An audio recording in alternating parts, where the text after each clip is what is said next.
Cammy is a fast and neutral based character who primarily uses her quick buttons and insane walk speed to whiff punish opponents and force them to interact with her up close in the corner. She has solid damage, great frame data, and one of the best wall carries in the entire game. Today, I want to show you all the tips and tricks that I know on how to take Cammy from the lowest rank in the game, Rookie, to the highest rank in the game, Master. So without further ado, let's get right into the video. So, what I'm going to be trying to do today, and for the next couple of days, is to try to get Cammy from the absolute lowest rank in the game, Rookie, to the absolute highest rank in the game, Master. Obviously, there's also a way to get to Legend, but we're not going to worry about that. Just Rookie to Master is essentially it. And I'm going to try to make it as educational as possible, showing you what you can do at each rank, what works, what doesn't work. Maybe some things in Silver work specifically well against those players, doesn't work in Diamond. Same thing, maybe some things work particularly well in Diamond that will never ever work in Silver, right? And also, I am limiting myself to not obviously doing optimal combos and all of that. I will make it as simple as possible. So, for example, for a poke, I will try to only use medium kick, right? So if I think my opponent's going to come at me, I'm going to use medium kick. If I think someone's going to jump at me, I'm only going to do back medium punch instead of just doing a DP.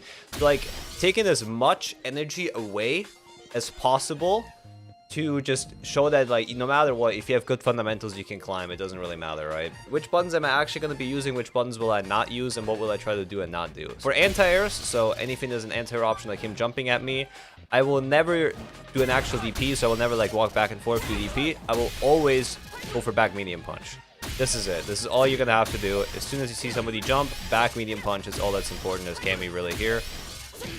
Then, if I want to whiff punish somebody, so for example, I believe they're going to press anything, I will exclusively use crouching medium kick. So if he would, for example, go for crouching medium kick, I will go for crouching medium kick as well. Into spiral arrow, for example, right? Anything like that. And when it comes to combos, I'm limiting myself to only one combo per thing. So, for example, I will only have one combo that does the exact same for drive impact and does the exact same for a drive rush. So, for example, if I get a hit right here, I will exclusively only do this combo, and that's it. And I will do, like, basic combos like this into spiral arrow, but I won't do anything like this, for example, which is super damaging and optimized. You will not need this to climb. You definitely will not. So I'll just do the basic ones as I can. And also, as another thing, I will completely leave out Hooligan, because Hooligan is already complicated as is, so I will not do that. The buttons I'll be using is going to be this to poke, this to whiff punish. I'm going to use dive kick whenever I think it's appropriate. So when I think they're just going to overuse something too much, I'm going to use dive kick. And obviously, if there's reactions like drive impact or something, I will try to react with drive impact back, or I'll back medium punch, or I'll try to jab.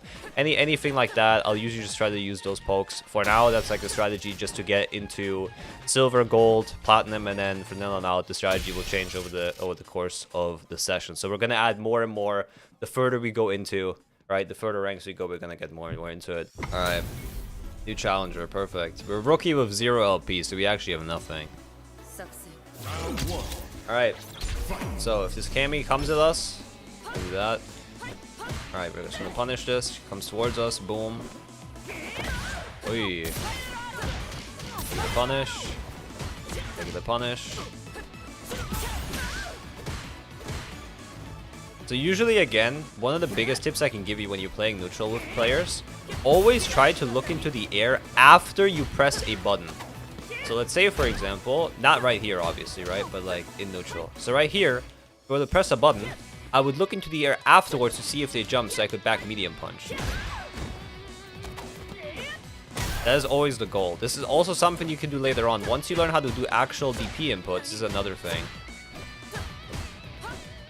Alright, I'm going to try to hit a crouching medium kick because I'm just not able to open this guy up right now. Boom, boom, boom. We're gonna do this. Another thing is always be patient around here because they are usually at lower ranks very mash heavy, right? So that's all I really care about. Boom, boom, boom. I'm gonna keep pressing buttons until we get something. Oh! This guy full punished me, but he lost. He dropped the combo. Jesus, man. This guy knows more combos than I do right now. Who is he?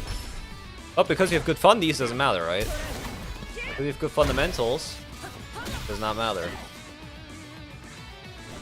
Alright, I'm gonna try to hit him. Damn, crazy, dude. Alright, in the corner, always look for drive impact. Very important. They're gonna get very greedy, usually. Who is this guy? This guy's a smurf. This guy's smurfing for real, dude. I can't believe this. I actually cannot believe this, man. Throw loops. Usually somebody throws you a lot, just jump out. That's it. So now we're gonna do the same thing to him. EDP'd out, crazy. Nope.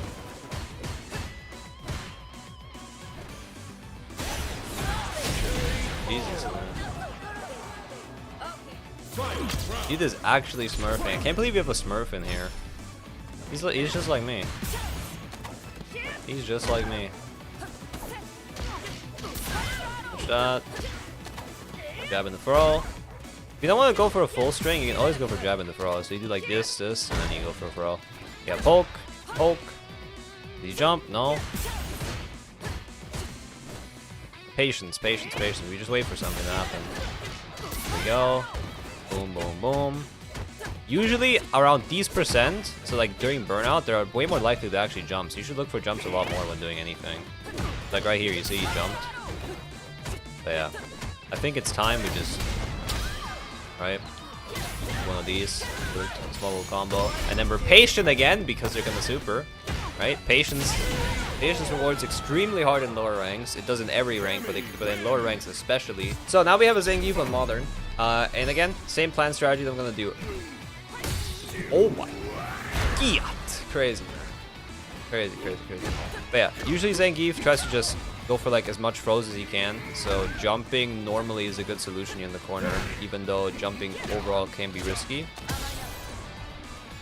Right? So here there's a little thing, get hit, it's fine. We're just gonna jump over this every time we see it now. So whenever we see him just do his little thing, we just try to jump over it. It's gonna be fine from now on out. Yeah, and then my punish, go again, 1, 2, 3, go again, throw him, right. Throw him right here, and then we're gonna wait.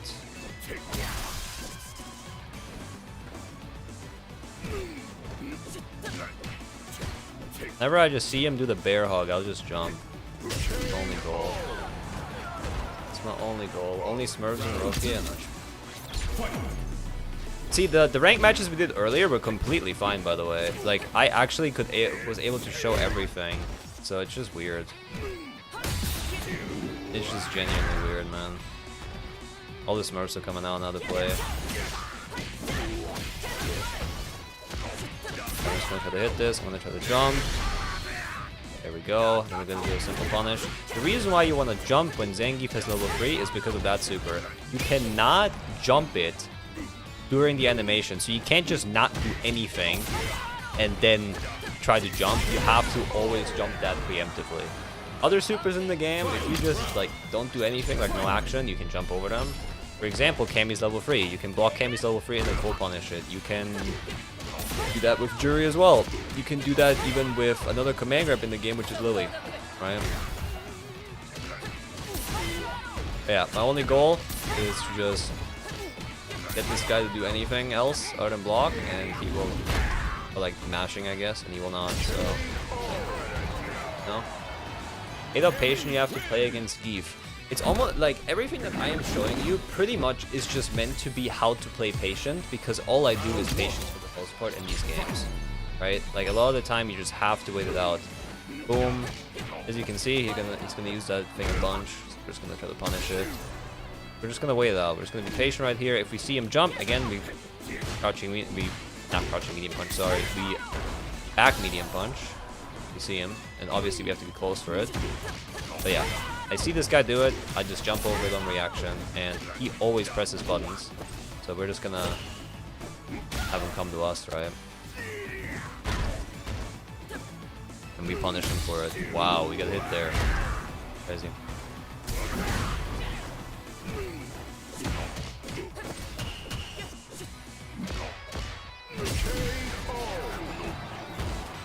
Geef, yeah. That's the strat. Yeah, when we see it, jump, and we punish.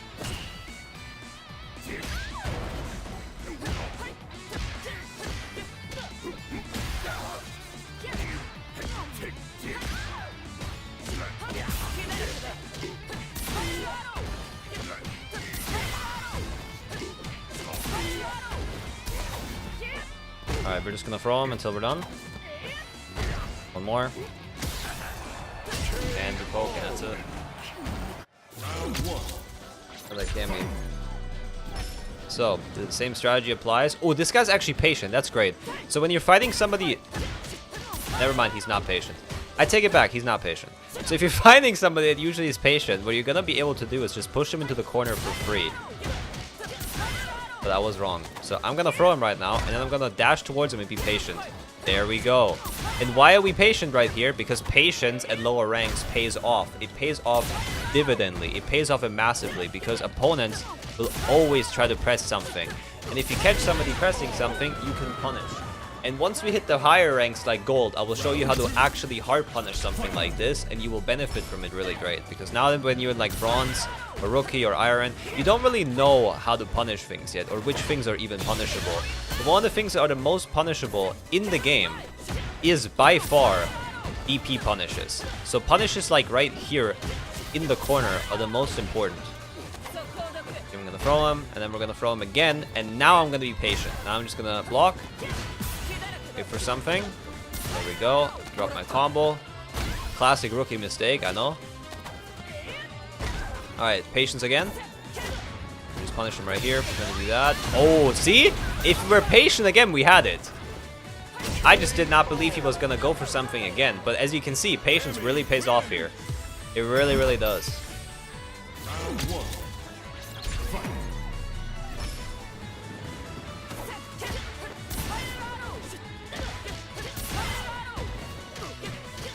Alright, patience. Nothing happens. If nothing happens at all, you can go for a throw. So if you're like right here, nothing happened, throw right there. That's a good idea. And then you can dash up towards the opponent and then throw again. But as you can see, everything I'm doing is just a simple jab punish. That's all I'm doing really. And whenever he tries to jump, I try to punish it too. But he hasn't really jumped much yet.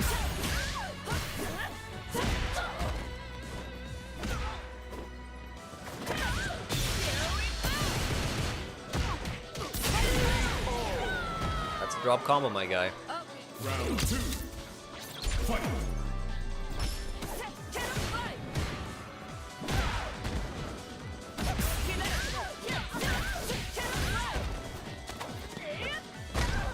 Dash up, throw. Dash up, throw. Dash up.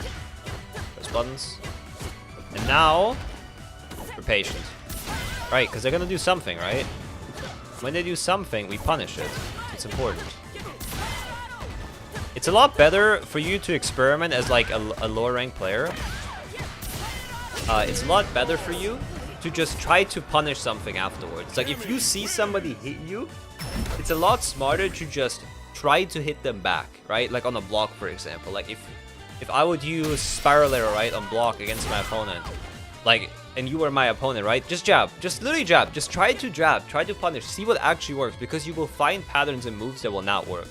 You will find moves that have a lot lower recovery, right? Like jabs, for example, aren't really as punishable as, let's say, for example, I do a hooligan right here in the air, right? Like that's a lot more punishable. Or for example, I would do, let's think, like I would do like a DP on your block, right? That would take like a very long time to come out. Anything like that, just try to punish them. Just try to like actually like sit there and be like, okay, I'm gonna punish this. If it goes wrong, I don't care, right? Like you're just gonna figure out, okay, when Ken does his Tatsu, for example, I can always punish it. Perfect, that's all I need to know, right? And once you have that knowledge, you're gonna be able to go a lot further, because the next time you meet a Ken, you're gonna know, okay, he has that, so I will be able to abuse it. So again, same strategy. If he comes towards us, we're gonna press the button to keep him away. If he comes too close, we whiff punish it, crouching medium, with our one singular combo that we learned from picking it up from a YouTube guide, right? And now, we're just gonna be patient. Okay, so we now know he mashes jabs, but does that give us information? Something in Street Fighter to note is that jabs actually do lose to throws if the throw is timed correctly. So what you can do here is you can do a throw into throw. So if he were to press a jab right here, he would have gotten caught. What he did do actually was go for a tech throw himself to cover it, which is perfect. That is actually really, really, really good from him. Alright, that's good on his end. But usually if you think they're going for a jab, you can just throw again most of the time. If you're in the, obviously like this is like a corner situation, right? But mid-screen, it is also possible if they do not dash back. But here I'm going to throw him. And now I think he's going to jab, so I'm going to throw him again. you can see that it says counter hit on the on the left side, right? It will also say on the right side for player 2, but on the left side for player 1. It means that he did mash, so you did do it correctly. If you got hit, that means you didn't do the timing properly. So you have to adjust your timing for it. Gotta walk back. Doesn't do anything. Let's see if he jumps. Usually people in the corner are very jump heavy. He doesn't. He stays on the ground. He stays his ground. So we're trying to whiff punish him now. We're gonna see if he presses any button. So what I usually do for whiff punishing is I try to react not to a button press, but from a twitch animation motion from my opponent. So I know it's a bit harder to like figure out, but you will get this over time. If you see your opponent pressing a button, like anything, right? You just press your own button and then, like, for example, drive rush. That's it. As soon as you see the twitch, that's all you're looking for usually. So if I were to go back right here, let's see, let's have him actually do something. Yeah, like right here, I would try to go for a punish here, right? And you're gonna get better at this over time, and also like in higher ranks, people are gonna be a lot more like invested in actually pressing these types of buttons. Like a crouching medium kick is gonna be very popular, or a sweep, anything of that nature. But for now, like, people are just like pretty much like clueless, right? They're just trying to like press like whatever under the sun. So until then, we just won't really have to worry about it. All I'm worried about right now is when he walks towards me, I will poke. If he gets too close, I will poke. And if he doesn't press anything close to me, I will try to throw him or do anything of that nature. He's getting a bit too close here, so I'm just gonna keep him away. I'm not gonna mash the button. I'm just gonna, like, you know, whenever he comes towards me, I try to keep him away right there. That's it. That's my only goal. Jab, jab. Jab him away. Jab towards him. Have him come towards me. Punish. And now I'm gonna go for crouching medium kick, because the thing that you have to notice right here is this guy was always only standing. He never crouched anything. So low buttons are actually really, really good then. If you see somebody never crouching, like this, low buttons are perfect, because we're going to do the exact same combo over and over. This is the only combo I learned. The only combo I learned from the Akari YouTube video on how to play Cammy. That's the only one. I'm just going to use that one. I don't care.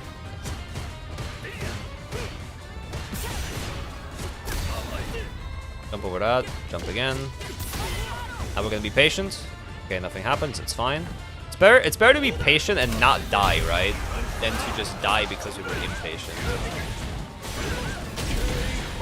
Okay, so he just learned a nasty combo, I guess. Good shit on him. See, this is also this one combo they learned in training mode. Insane, man. Yeah, again in the corner, very important. Always look for drive impact. Very, very, very, very useful to look for, because people love using drive impact in the corner. It's what forces them to do anything, essentially. Alright, I'm gonna throw a bunch of times now. I'm pretty much just gonna end it with throws. I don't care. No matter what he does now, I don't care. I'll just throw. Worked. Sometimes taking the XTP out of like super or anything, but it doesn't matter. Alright, we're in iron now. Game plan's gonna be the exact same up until silver, and in silver we're gonna start changing things up. Rank ups are gonna go really fast now, because we're just gonna keep on winning and winning and winning, right? This guy's not doing anything, is he? Oh no, he is. Okay. So yeah, whenever he jumps, we're gonna try to go for a medium punch, because back medium punch is easy to react to. Easiest button to react to with his Cammy. Boom, boom, and then we do a little jab combo. Nothing happened. We're not gonna do anything, right? If you see that nothing hit, you don't go for spiral arrow. Obviously, you just try to go for anything else. Also, another great tip with Cammy: as soon as you hit a spiral arrow, always go for a dash, because if you dash up to your opponent, it's like this, for example. You dash up, you're right in front of their face. You can press a jab again, or you can try to throw. You can try to go back, right? You cannot do this if you're back here, because back here, I will not be able to hit a throw, right? I can't really mix up my opponent per se, look for anything. But what I can do is, if I dash up, I can do something there. But yeah, right there I just felt like doing a dive kick. Why not, right? It could be that they press anything. I could have gotten lucky. Dive kick also really good as Cammy.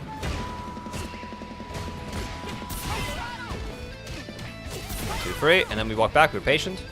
What he does, he jumps over us. That's okay. I'm gonna try to put him back into the corner. If you do have a throw opportunity here, always throw them back into the corner. Why? Because in the corner, they are stun locked. They cannot walk away from you. If they cannot walk away from you, you can do pretty much whatever you want in terms of pressure, right? Alright, now we're just gonna look for... Okay, I guess he gave up.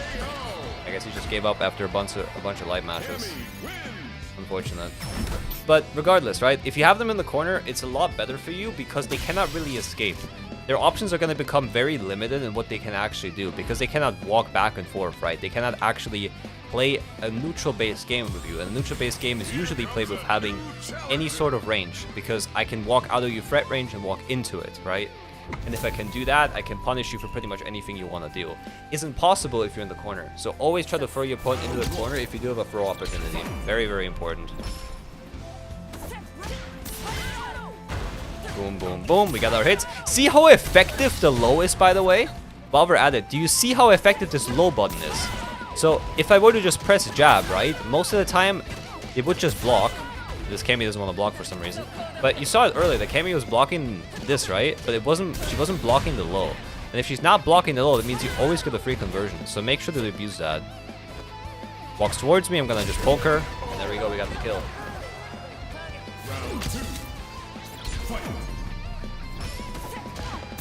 All I'm going to do, if I see it, I'm just going to jab it. That's all I care about. But you see how she's blocking it, right? She's blocking the high and she's wondering what is happening. It's because of the low that this is so powerful. Because if you use the low, what's going to happen is you're going to be able to do something here. That's all we're looking for. We're just looking for that low because they're not going to block low, right? And even if they are, it's fine because you're still going to be able to be in a good position afterwards. But yeah, my strategy from iron to silver is literally the same. I'm just going to poke them when they come to me. I'm going to use my low. I'm going to abuse my low buttons as much as I can. And when they jump, I'll back medium punch. That's all I care about. And as you also notice, I didn't use any of the gimmick stuff yet, right? I didn't drive rush at them 15 times. I didn't like DI them in the corner. I don't care about any of this. I didn't even escape the corner yet with like anything, right? I'm just like trying to play my game here, my very basic game plan. Patience. Oh, she walked towards with a throw. Who is she? But yeah, again, if you have a button in front of you, always, I mean this, literally always try to go for something like... Always try to go for something like this. Always try to punish it. Doesn't matter, just experiment. Alright, now we get our combo here. We got a lucky hit. We're gonna get a lucky hit again, I think. I have a feeling. Yeah, there we go. And then we're good to go here. Boom, boom, boom. Let's see, one more hit, one more hit. They'll come towards us.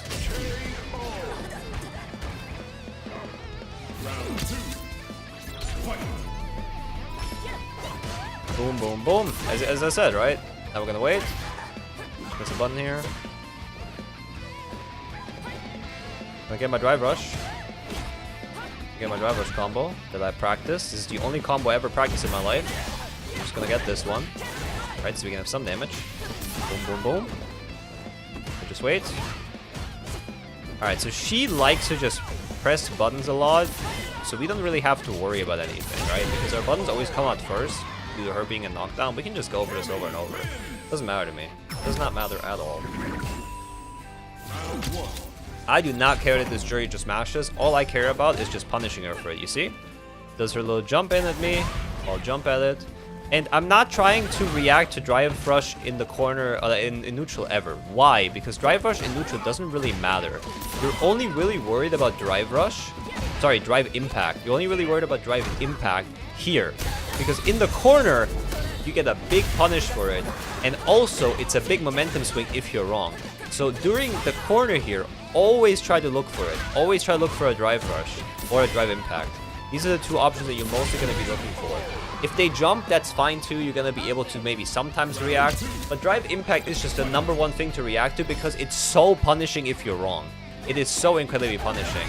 So if you have a controller, always have your thumb on the drive impact button. Always. Especially in the corner. You always have to look for it.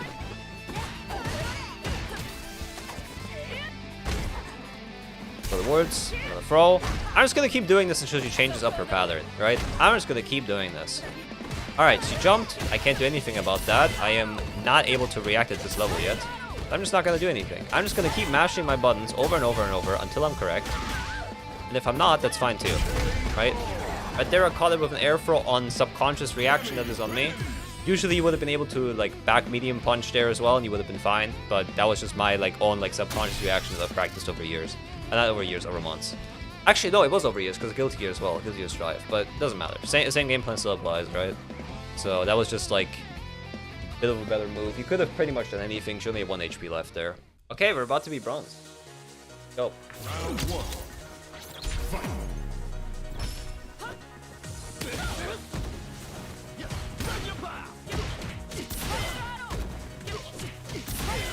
Patience. Okay, doesn't do anything. We're just gonna chase this guy. I'm not gonna lie. This guy always walks back. So against players who like to walk back a lot, you're just gonna chase them. You're just gonna chase them into the corner, and then you're gonna be you have to be careful when they're switching up their strategy. But yeah, boom, boom, boom. I have the opportunity to throw them. What we're gonna do? We're gonna throw them into the corner. It didn't work out, but if it did work out, we would have been able to push them into the corner for free. Boom, boom, boom. I got my punish. I'll drive impact now because it's in burnout. There's not much to lose for me if I do it, right? And now, do a little combo here. Boom, boom, boom. There we go, we got it, right? Round 2. Fight.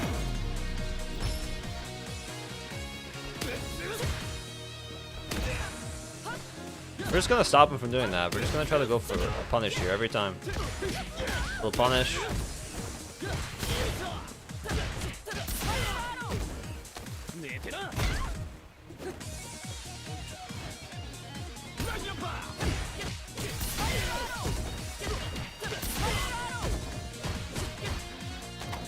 Afterwards, you can go for a throw for the most part if they don't mash. Which they might not they might not if they block all 3 buttons, right?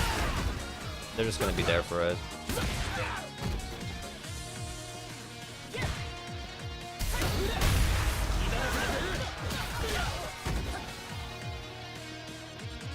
Dive kick. Wow, and I got punished for it. Treat. If I was a bit more patient, this wouldn't have happened. But this guy likes to use drive impact and neutral a lot, so I'm gonna start looking for that. I haven't seen him jump once, right? So I will just try to look for drive impact now, whenever he's here. This is my new goal. So my new goal is gonna be when fighting this guy, I'm gonna look for drive impact a lot more.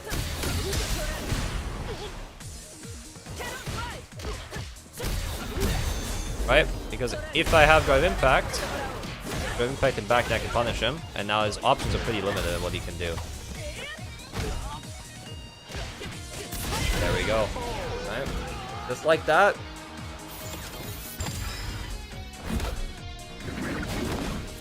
Holy shit, that sneeze was crazy. Just like that, we're able to win a lot more. Alright, we made it to bronze. So, same game plan applies. This guy just tries to use a bunch of buttons, so we're just going to try to punish him as much as we can. Borrow us. And also, we're going to start using a lot more crouching medium kick now. The reason why is because he always likes to walk away, so if we can dash after him, right, we can make it past him, we can go for a crouching medium kick ourselves. And we can punish him here to push him into the corner, which is even better. Alright, so we're going to do our little string ride here. Boom.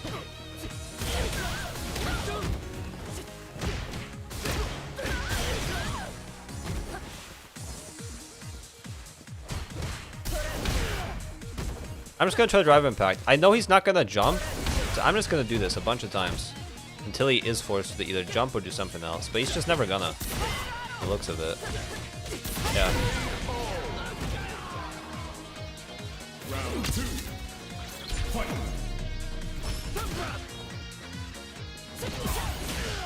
Got my hit. Boom, boom, boom. If they block it, you can also go for a little jab 1 into throw. That's also another good idea that I like to do a lot in my games. I do it for a little jab, throw. If it hits, also fine. You have enough time to like do whatever then, right? Alright, now we're gonna be patient. Patience pays off! Do you see this? Patience pays off. Usually the lower health someone is, the more likely they are to get actually hit by some of these, right? Like, patience is very, very rewarding. In every scenario, like usually around low health, you'll try to like do any panic option to get out. That's usually what you're gonna look for. But yeah, I haven't even like used the system mechanics yet. I've just been playing the game a little bit at this point. Chinese Zangief.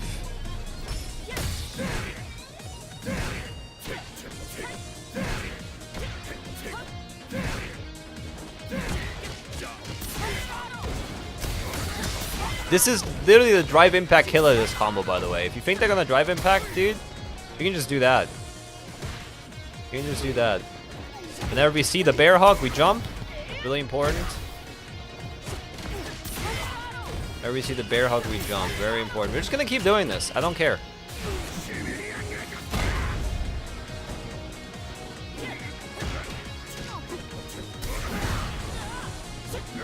There we go.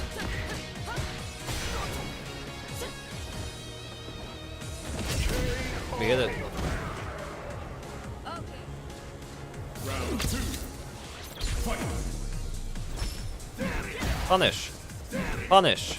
If he does it again, we're gonna punish again. We're just gonna wait outside of his range of the move. We're just gonna wait outside of it. I don't care about anything else. Boop.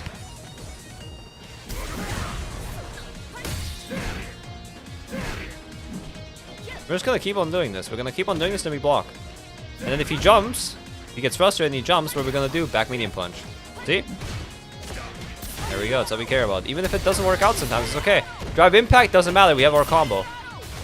Oh, our combo failed, crazy. But it's fine. It's fine, right? You can't always be correct, it's okay. Sometimes you're not gonna react to it. Sometimes you're just like, okay, I've been doing this all the time, right? So you just autopilot and you hit it.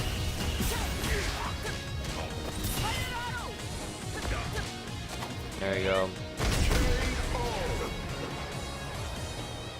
Cammy wins. We're about to be silver very soon. One more to go. We've been watching the stream for like 20 minutes. The way you explain things so far is really awesome. Thank you, appreciate it. I wanted to do this for every character if people actually watch it enough on YouTube. I would do it for like DJ, like Zangief, like pretty much every character in the game. But we'll see, we'll see. If it's not popular, then I'm obviously not going to continue it, but I'll try. We're just gonna keep throwing him.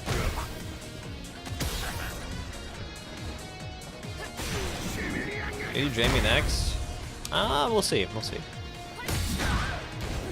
Okay, so when someone is in burnout, using drive impact is a good idea, usually. Why? Because they cannot counter DI you. They cannot do it back. So if they press a button here, right, they will get punished for it. But yeah, I'll be very careful using this. Do not overuse it, especially in the corner. Round 2. Fight. Every time we see this, what do we do, chat? We jump. Why do we jump? Because that's the only way to beat this.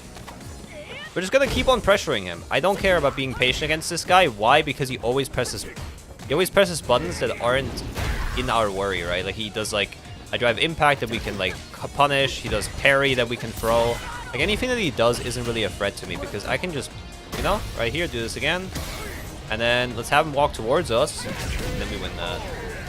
Okay, we're in silver now. Silver's still the same thing as any other rank. I have not changed up my strategy. I still do the exact same combos. I still do the exact same fundies. I still do the exact same thing overall. Starting gold, we're gonna add a little bit more to it. How do you deal with DJ on low rank? I'll tell you. Pretty simple.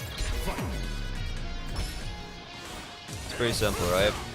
A lot of these DJs will try to do drive rush a bunch of times, but what they will do is they will use unsafe buttons to do it, just like you saw right now. So all you have to do is just block. They will fuck up. They will do something that's unsafe right here again. So usually being super patient here is like the best thing you can actually do. Just being patient is really like the best thing overall because they will just fuck up with buttons and you will be able to get through.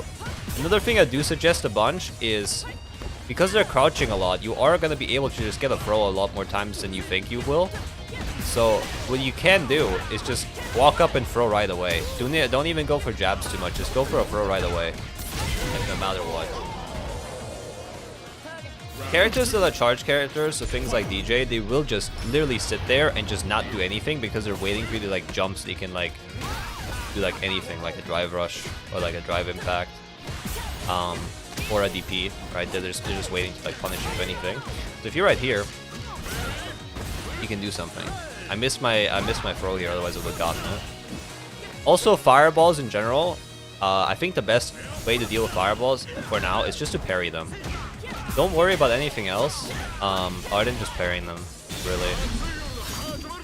Okay, so I've played against this guy enough, and I've seen that a bunch of times he was just mashing a wake up. So what I'm gonna do now is I'm just gonna be a lot more patient with him, and when I am, I'm gonna be able to get out of other things as well, right? So boom, boom, boom.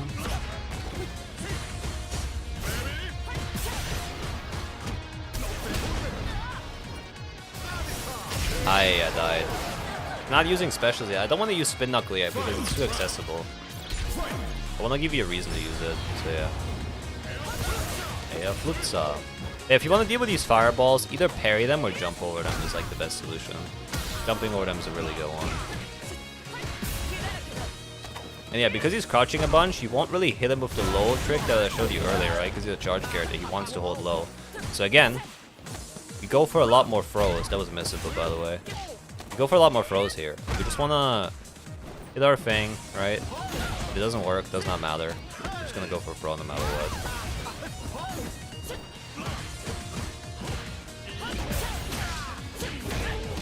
Alright, now we walk back and forth. Perfect. Why do we walk back and forth, chat? To be patient, so we can punish the stuff. Important.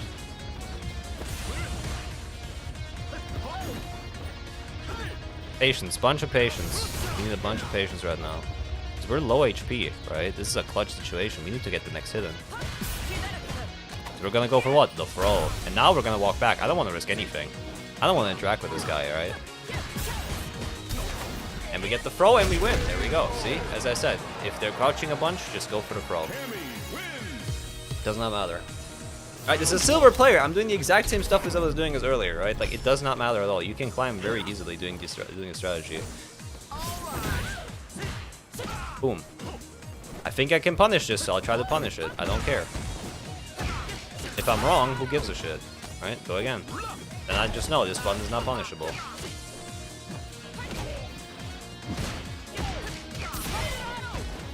What happens when they crouch a bunch? We throw. Why do we throw? Because a charge character. We can't hit him walking backwards or anything, so we just do this. And if we get a hit, we'll obviously take the hit. But if we can't, as you can see right here, I don't give a shit. I'll just throw him. Does not matter to me, right? Oh, right here, my punish didn't work. Okay, I must have been slow then. Happens. There we go. Round 2. Fight.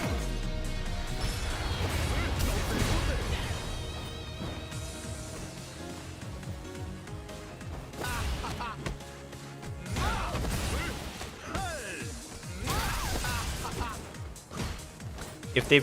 Oh, that was on my own reaction. If they go for a bunch of throws... Nope. I'll let you do that.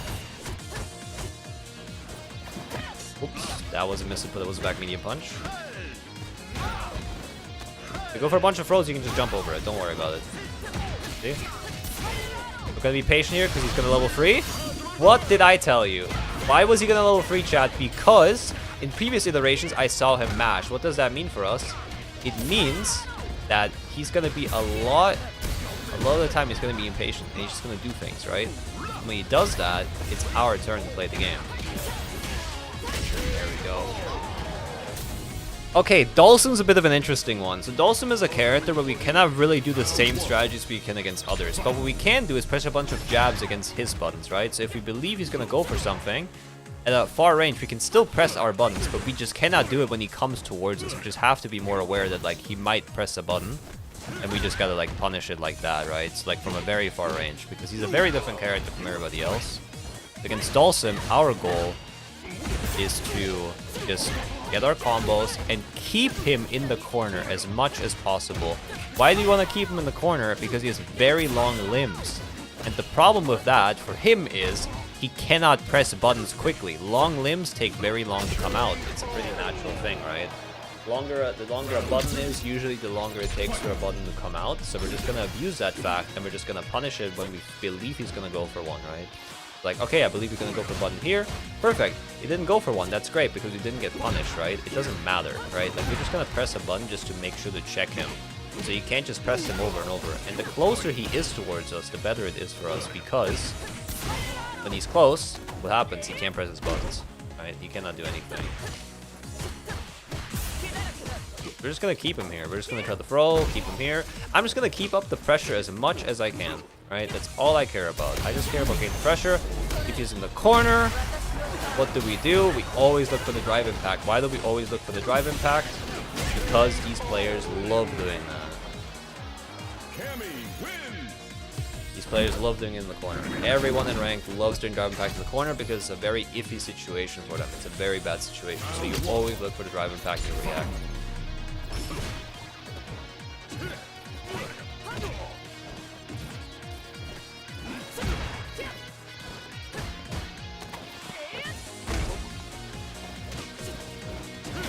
Again, all I'm worried about is just keeping up the pressure against this guy.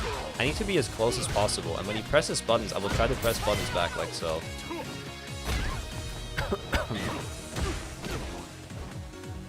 When he's in the air, it's really hard to medium punch him as well. It's not really a thing, because he's not really close to us, right? So we can't really do that either, so we just have to be relying on our game plan here, which is just simply keep him in the corner as much as we can.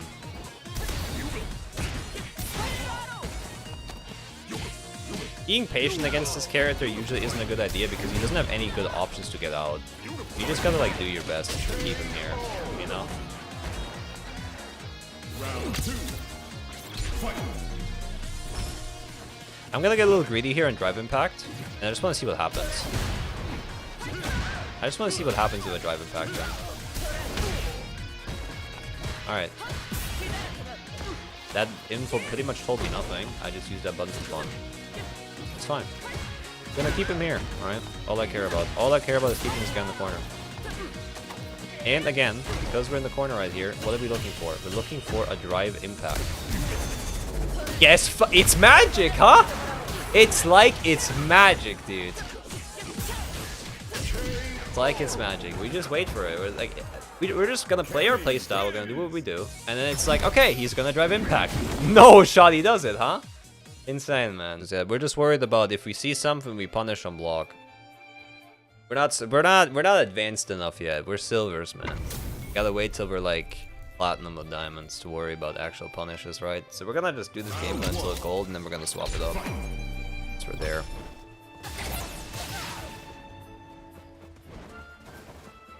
Chun Li. This Chun Li likes to jump a lot, which means I should position myself a bit further towards her. Why? So we can hit our medium punch, right? Because if she does jump, we'll be able to cover it. Oh, whoops. I was misinput, but hey, you saw it. You saw that would have worked, right? Oh, that would have worked. Button on my block. I'll try to punish. Regular punish right here. 1, 2, 3. Nothing happened. We punish this. Gonna jump towards because she's in the corner. If they're in the corner, what are they gonna do? They're gonna either drive impact or try to jump out. The reason why they want to do it is because they're panicking. They don't like the corner. The corner makes them uncomfortable. Play with human emotions. Really do. In game, obviously, not in real life, right? But yeah, if you're right here, they're gonna try to jump out as much as they can. Because they're in a pretty like tough situation, especially during burnout. During burnout, you're gonna see that she's gonna jump at me soon. Patience. We wait for it. We want to bait this out. We want her to jump. It's never happening. It's fine. Fine. Doesn't have to always be like that, you know? A lot of the time, you can just not give a shit and just do your thing. But you have to look for a pattern eventually. Alright, I'm gonna walk back because I want to see her do something, and she did! Isn't that crazy? Walk back. Alright, she jumps a bunch. We're not too capable of punishing a jump yet. You know?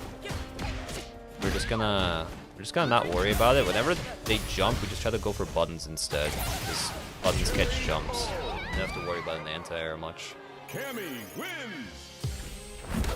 In this game, patience is the key. Pretty much. It is, again, this game is very patient balanced, especially on your own offense. You see, a lot of the time, I just walk back and don't do anything, right? I'm just waiting for them to do something. And the reason why is because you gotta give the chance to your opponent to destroy themselves. Because they are people at this rank are very much worried about what they want to do. And all we're worried about is what all we are worried about is what our opponent wants to do and then punishing that accordingly. That is all we care about. We don't care about our own thing. We have our game plan set in stone. We're just trying to punish whatever comes our way. Right? So I just couldn't escape this corner. It's a bit unfortunate. I'm gonna try to get out if I can. Maybe jump over it. See, right? Like, I jump over it, it becomes a bit obvious. Okay, patience. Punish. And now I'm gonna do... Oh. Up. Happens. Whatever. Not everything's a win. Can't win them all. Dive kick. Dive kick again. I just feel like it. Oh! Who is she? God damn, man.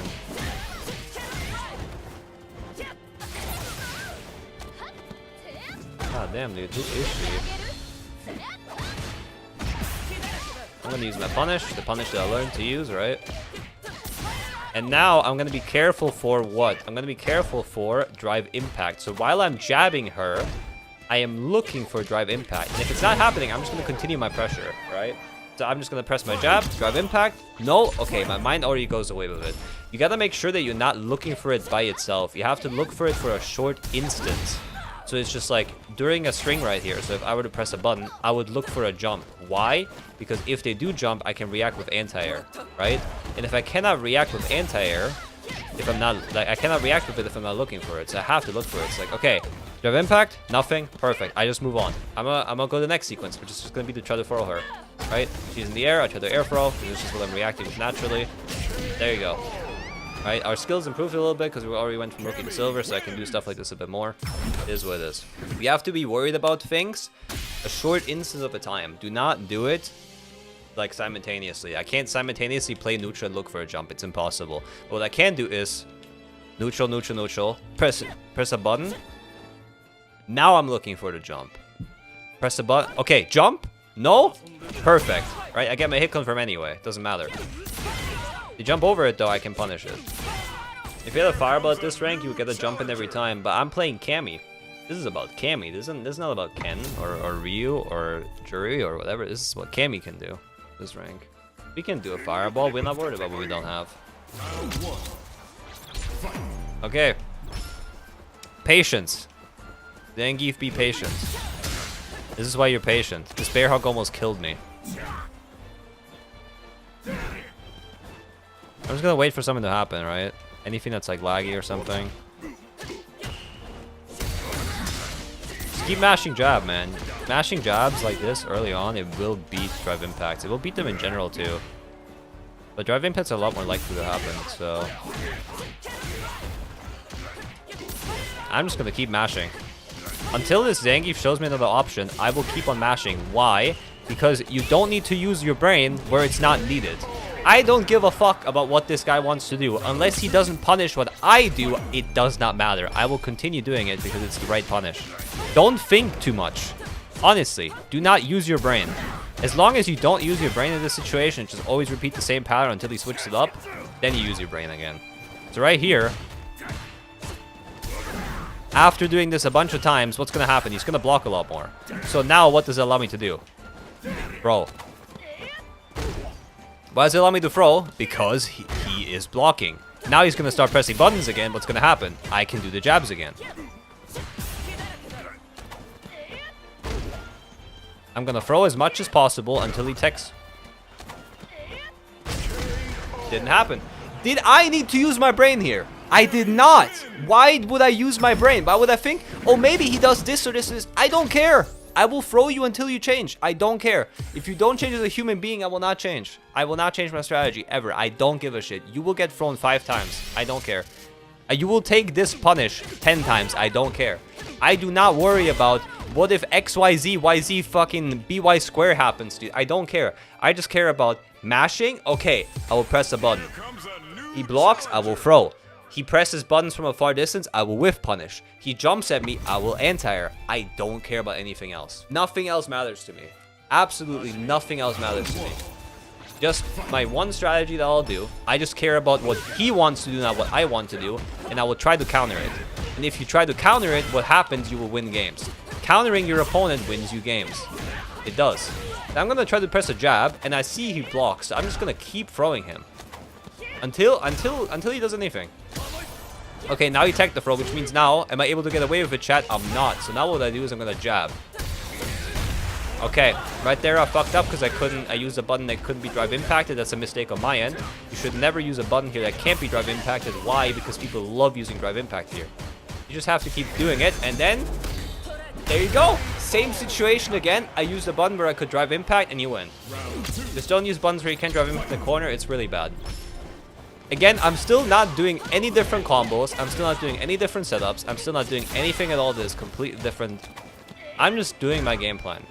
He got hit by a throw, I'll throw him again. He got hit by a throw, I'll throw him again. He tech through, which means I can't use it anymore for now. I'll use it again later. I'm looking for a jump. There we go. Couldn't punish it, unfortunately. It's fine, happens. Now what happens, chat? Can't go for a throw, right? So we just walk around, we see what happens. Our combo, we win. Crazy how that works. And this guy quit the game against us just by doing that. I didn't even do any optimal combos. All I did was this. This is the only optimal combo I'm doing. This is genuinely optimal, but it's the first combo I've ever learned, Cammy, when I first started playing the game, so I thought it would be the best one to learn. But yeah, this is our last opponent until we get to gold. Same strategy again. I will do nothing else. I just want to see what he does. I'm just reactive. All I care about is reacting to what he does. Right? I'm just playing reactive as much as I can.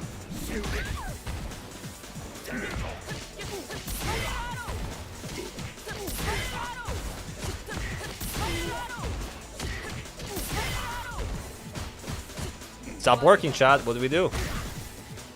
Change strategy. Now we're just gonna keep throwing over and over. That strategy also stopped working.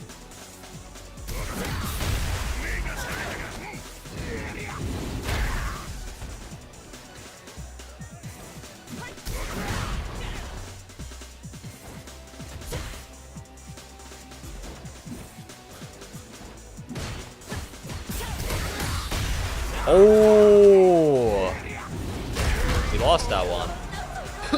Can't win them all, huh? Unfortunate. But hey, our strategy worked really well up until that last percentage.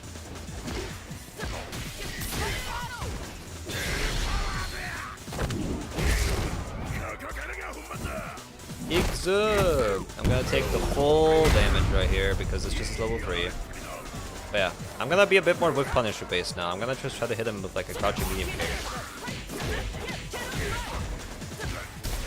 I'm gonna throw him a bunch, and then we're gonna press a button. Now this player's a bit smarter already. As you can see in gold, they already have a bit more of a brain, right? Like they won't get hit by the same stuff over and over and then not adapt. So these players actually adapt their strategy around it. So we gotta think a bit more. We gotta use a lot more. But like as a base strategy, just doing the same thing over and over is really good.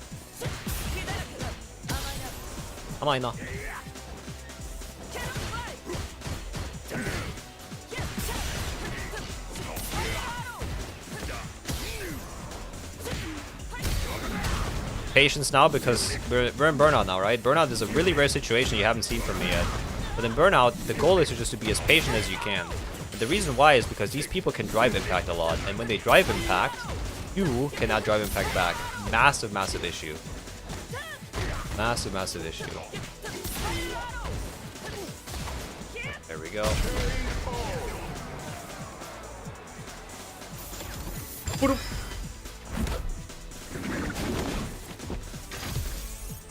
Alright, let's do our last set against this guy, and then I'm gonna go on a quick break.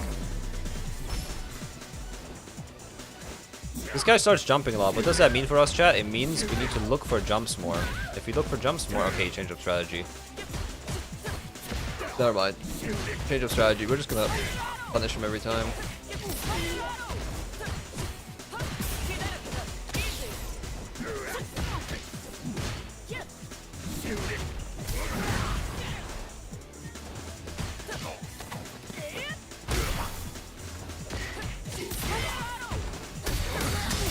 The speed's drive impact, you can just work with that.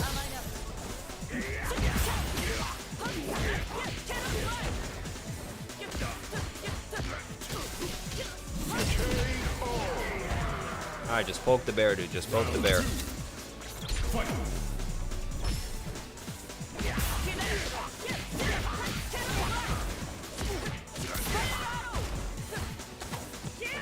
Jab into throw, really good. Try to use that a bunch. Try to use it a bunch, chat. The reason why I want to use that is because it's a mix-up right here, right? Because they're going to try to press a button during this. They're going to get hit.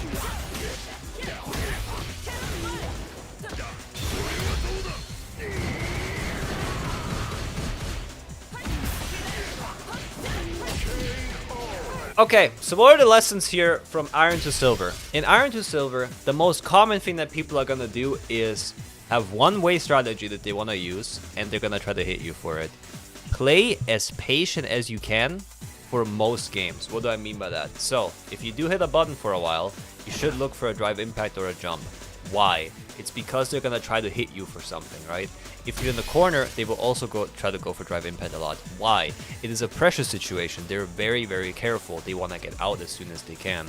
So the best strategy you can use, because people also do not crouch, right, is to just go for this combo. This string is perfect because it beats drive impact, it beats jumps, and it beats mashing and throws. It beats everything but actually blocking. It is insanely good to use. You can use this with almost any character in the game. Being able to do a normal block, a low, and a normal again. So normal, low, normal, special is something that almost any character in the game can do.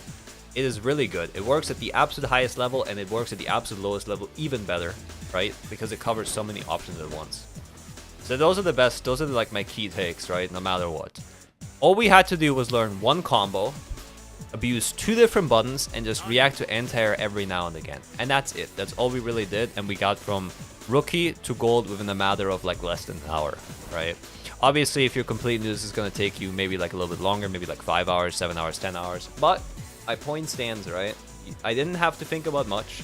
I just cared about, hey, whenever he's doing something, I'll try to punish it on my own block, and then when I'm here, I'm just gonna not change up strategy until he adapts. And that's it. And I involved a lot of patience into my gameplay. So didn't just rush him down and press a bunch of buttons.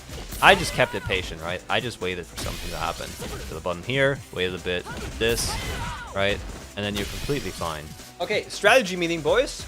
How did we get to platinum now? What do we change in our game plan? Now what we're gonna incorporate more is another button in Cammy's kit. Two buttons more actually. Which is this button, or crouching medium punch, which is an extremely good button to just press in neutral to get a cancel off, right? And another one is going to be this, which is going to be either sweep or regular standing heavy kick. The reason why is basically it's just an extended version of this. So what we're already doing when we're trying to stop these people, we're already going to do here. And here we're also going to do the same thing with the same combo, right? So we're just going to try to get more ways to hit our opponent with the already same strategies that we're doing. We're just trying to refine it. So we're just trying to get more hits, right? We want to get a hit with this, we want to get more hits with this, and we want to get more hits with this that we couldn't get with this or this, right? Because we're out of range. This would hit right here where like this wouldn't hit. You can see.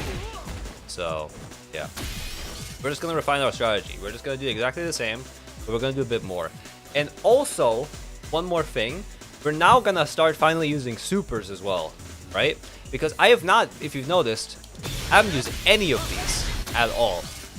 Specifically where I'm going to start using them is going to be in the corner. So if I think my opponent is going to mash when we're in defense, I'm going to start level 1ing out if I think they're going to press a button. Because you're going to have to learn how to defend as well against opponents, right? And defending, one of the best ways is to get out with like a button like a super or a DP. So I'm going to start doing that here. And also as a finisher, I'm going to start doing level 3, for example, right here, right? Just very simple. I'm just going to add a motion to it, and everything else pretty much stays the same. So we're going to just add this, this, this, and if we do get a finishing blow, we're going to level 1, level 2, level 3. That's it. We're still going to use the same combo, by the way. We're just going to stop it halfway. Also, by the way, if you're actually interested in coaching like this, but personalized, I do offer coaching. So once you've taken all of this in and you want to have more of a personalized experience, you know, make sure to book a session if you can. Okay. And the parry fireballs, that's all we're going to do. We're going to be patient.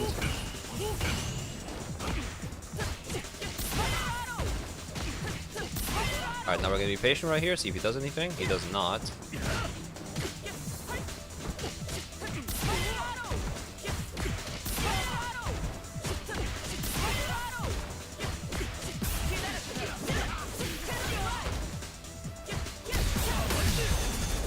Look for drive impact. What did I tell you guys? Always look for drive impact in the corner. Always be ready for it. That's how you win.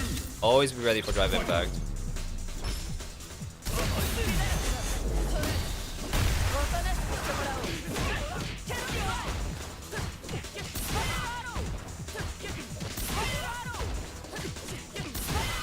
I don't care.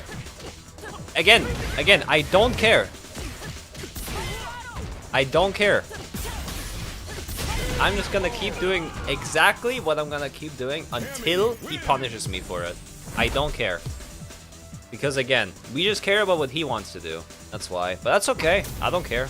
You don't have to rematch. Because these strategies work no matter how many games you play against your opponent, because they're always consistent.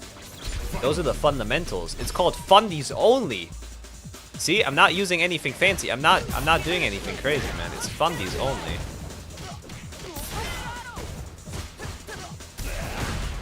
In the corner, what we always look for, drive impact. Why do you think that is? Why do I keep saying look for drive impact in the corner? Do you see this? You see how often you like to use drive impact?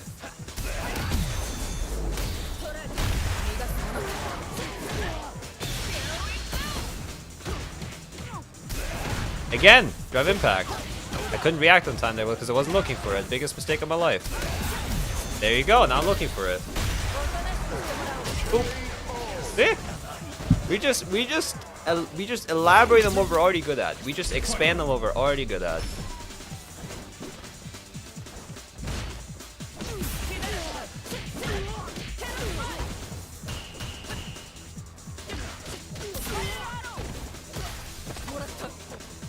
I'm gonna keep throwing him. Okay, now we use our brain. He will not always get thrown, so we have to play more patient now. We have to start playing more patient now in the corner.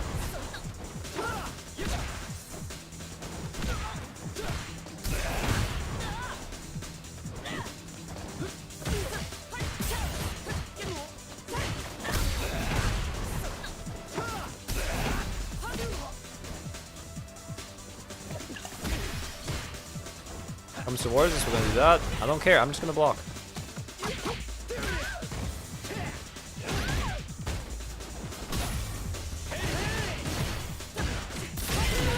There we go. Cammy wins. One. Fight.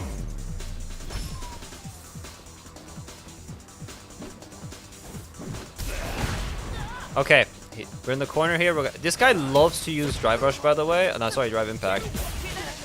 So I just am gonna change my strategy. I'm just always gonna look for it now.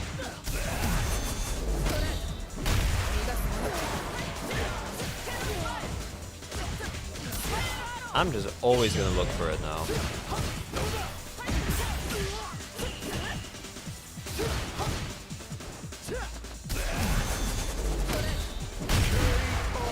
I'm just always gonna, no matter what, I will always just look for it now.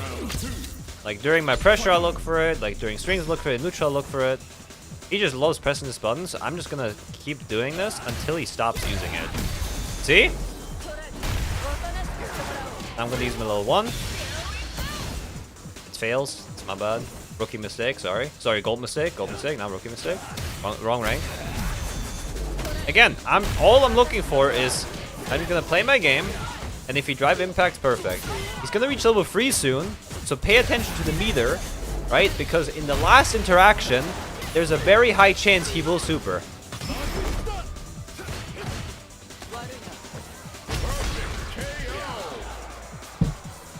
Wizard of Oz, huh?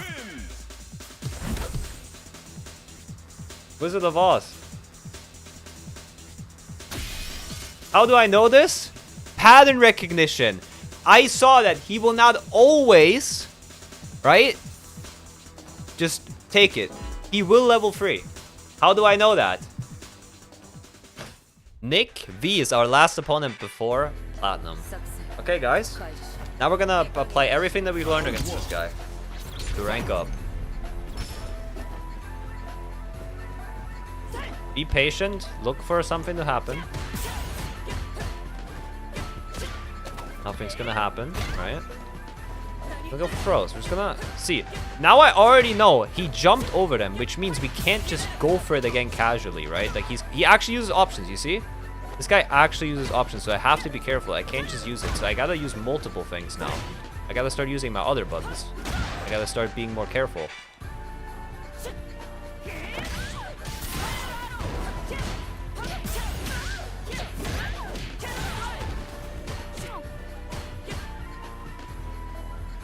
It's coming towards me. I'm gonna do my poke every time.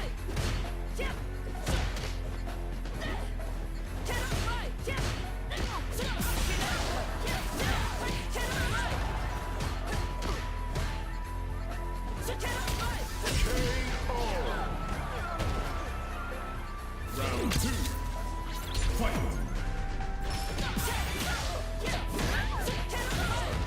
Bro. Damn, this guy actually techs now, see?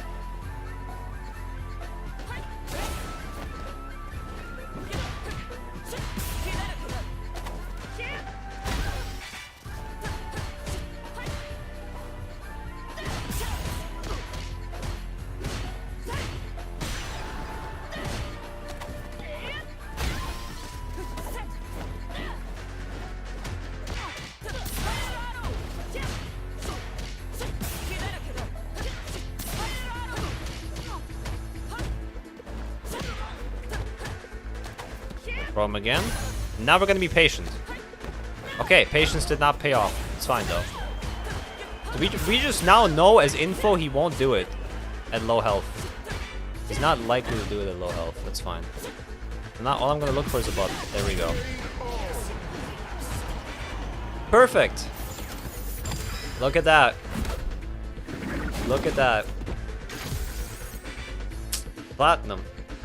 Did I do anything that is so crazy that you can't do it? Did I do anything that's crazy? No. I did one combo, one setup, one trick, and I just used my own head from my own understanding of how the human mind works. That's all I did. I did nothing that's fancy, no high execution combo, no high fucking, you know, crazy inputs, just all of that. Now, we're in Platinum. Platinum to Diamond is going to be a bit harder now than any of the other ones before, so we're going to add a bit more. So now we're going to start using more, is we're going to start actually, you know, going a bit more into the anti-air section. So instead of using only crouching medium, like back medium punch, we're going to use another button, back heavy kick. Because back heavy kick is actually really good for one particular reason. Heavy kick links to level 3. So if we see somebody jumping, right? So for example, right here, what we can start doing is this. Can actually punish a lot more because this button cannot really punish, right? Like it lands them on the floor, but this can level 3 it. So we're gonna add that. We're gonna add that to it, and also we're gonna start incorporating this button because this is really good, right? This is our heavy kick, the heavy punch. This is our heavy punch, right? If we do land this heavy punch, we get a full combo right here. So we're going to start implementing heavy punch into medium punch into spiral arrow. So what we would do is we're going to use this combo here that we did before. But now what we're going to do is a trick, right? We're going to use standing light kick and then immediately do this, right? Because it's a guaranteed setup to immediately hit the opponent. So if we do this, we get this combo for free every time. And another thing that's good about this, it's very important, is this can link into level 3. So we can do this combo and then link into level 3 right away if we want to. So we're going to start incorporating that. We can also do level 2, so if we don't have level 3, for example, right? Like no matter which super we have, we can start doing level 2 as well. So for example, boom, boom. There you go, right? And then we'll combo. Even from mid-screen, yeah. From mid-screen you will not do this. It's only in the corner. In the corner you will do this. Mid-screen, you can do this just by itself, but you have to dash upwards. We're gonna have to dash up and then do it. But we cannot just do light kick. We have to dash for it. So this is the difference. This is the one thing we're gonna start incorporating, right? Because this is really, really important. Because it will create a standard here. Because the options we have here is this. If they block this, right?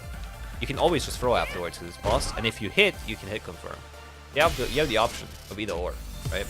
So those are the things we're going to start incorporating. We're going to start incorporating back heavy kick. And we're just going to do a couple more combos here and there, right? So we're going to start doing this. Like level 1, level 2, level 3. Right? You have to make sure that you end it like here, not with spiral arrow. If you want to do level 1, level 2. But for level 3, you can do it with the spiral arrow itself. So we're going to start incorporating that more. We're still not even using like standing heavy punch or anything like that. And also, whenever there's a DP now or like anything hard that they use, we're gonna actually combo with standing heavy punch as well, crouching heavy punch as well. We're gonna full punish it. We're gonna try to full punish it if we can, right? So we're just gonna like repeat the process over and over. If she jumps at us with back heavy kick, I'm just waiting. Nothing's happening, I guess. So we're just gonna go in.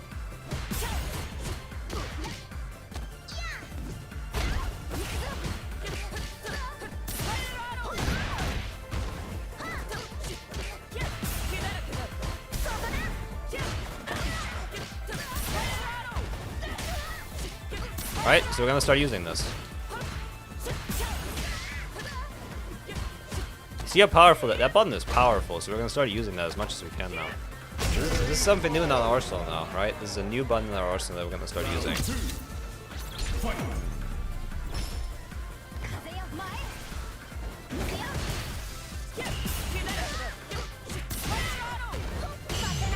Oh, so this opponent actually starts parrying, guys. So the counter to parry is very simple. You just throw them. So instead of just pressing buttons all the time, we're just gonna start incorporating throws a bit more. That's it. After a knockdown, instead of just going for attack, attack, attack, we go for a throw. Right here. There we go. We go for throw again. It's fine, we're gonna get punished here. So now we know for future reference, at low health, and if they're full meter, they will use their meter, very likely. Very, very likely. So we're just gonna live with the fact that they're gonna do that. And then in the next game that we have, game 2, we're gonna be aware of that she might level 3, right? We're gonna start being aware of that one. We're just gonna punish whatever's given to us. We're just gonna be patient and wait for something, you know?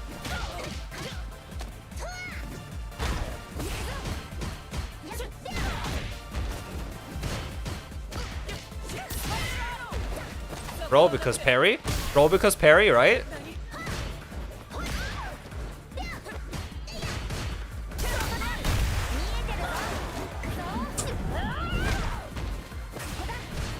Grab impact in the corner is very likely, guys, so look for it. Expect it if it happens. If it doesn't happen, that's okay too.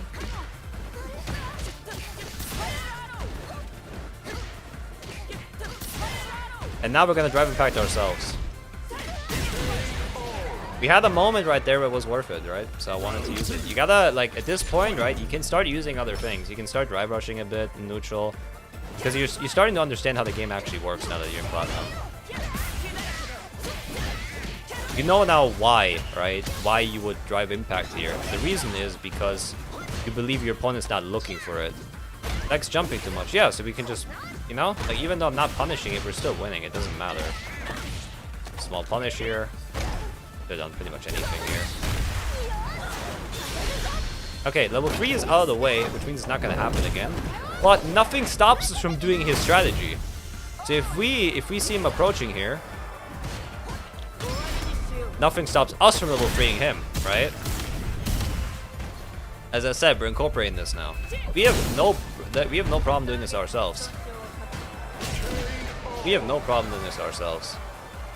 We think he's gonna attack us, why not do it? Yeah, who cares? Why not go for it? Alright. Now if he fireballs, we can allow ourselves to spin knuckle if we see it. We can do it if we react to it. But usually most of the time you won't react to it. So just parry it or jump over it, man. It's a lot easier. Especially parrying it is good. But yeah, new button is in the game. Boom, boom, boom. Our setup works, right? Because now it's just an advanced setup what we did with the punches. With the jabs, right? This is just an advanced motion because now we're doing more damage for it. The same setup essentially gives us more damage. Even though this is not a low that we're hitting at the end, it's still something that we're hitting, right? So we're just gonna keep doing the combos that we used to do the entire time. We're just gonna incorporate all the new stuff and then see where it goes from there. If he jumps, we're gonna try to anti-air him. The rough right there. In the corner, we're gonna try to look for drive impact no matter what. For a jump, those are the two options.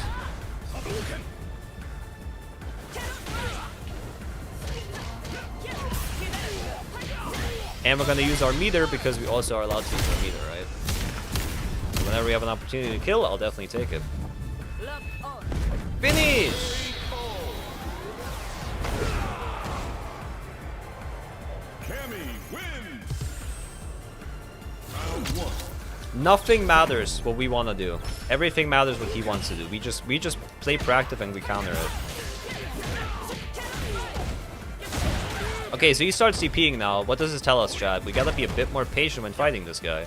Because he has the opportunity. He has shown us he's gonna DP at some point. Which means now, what's our strategy? How does it change? Now we wait.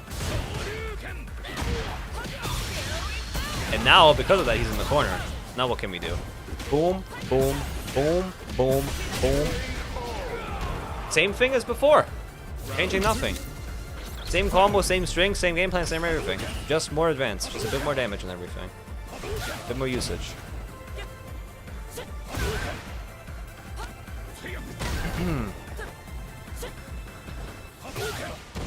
Ay, ay, ay, man. Use a lot of the Hadokens. We're just gonna force him to the corner.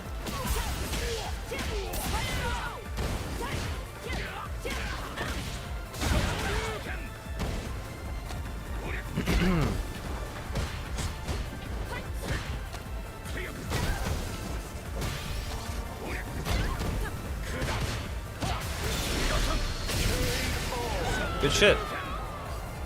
Good shit to him. The thing is though now, he used all of his meter, which means he won't have a damaging combo again, or as damaging, and our meter is about to come up, right? So meter is something you have to really pay attention to in this game, because if you land your combo right here, and you're about to hit the next one, if you have level 3, right? Right here, he does want to jump. What did I tell you earlier? We can anti-air him with a level 3. Really strong. Really, really strong. And because we're in the corner here, what do we look for? We look for drive impact. But because we had burnout, we couldn't do anything about the drive impact, unfortunately. Nothing we could have done. We just have to deal with it and be patient. I mean, everything that I'm saying, you see how it's easily 1-to-1 convertible? It's like magic, right? But no, you just gotta know, like, you just have to know a couple of things. Why am I doing a button? What is the purpose of it? Then you need to know, what does my opponent feel like doing? Like, you figure it out throughout the game, you gather information, and then you apply it. And I'm not doing anything crazy. I'm not using any fancy combos to punish them. I'm not doing like something world renowned. I'm just like, okay, I believe you're gonna do this, so I'm gonna do this. That's it. That's all I care about.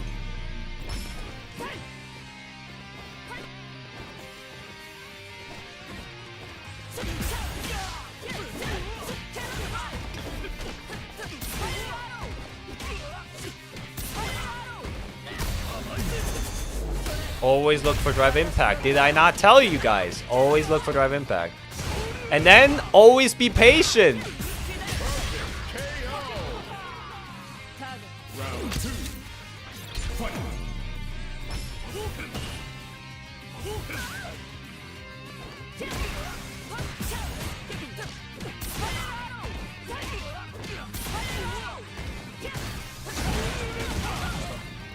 Gonna try to jump out probably. Ah, that works too.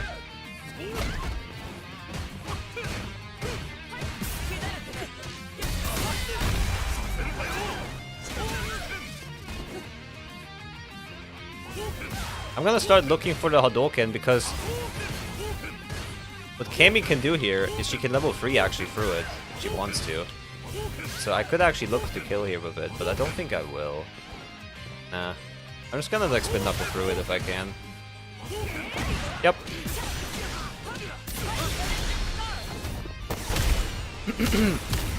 And now it's especially important to be patient, guys, because we're about to win the round. Now you have to be extra patient and just react to either a jump or wait it out. We just have to wait it out now.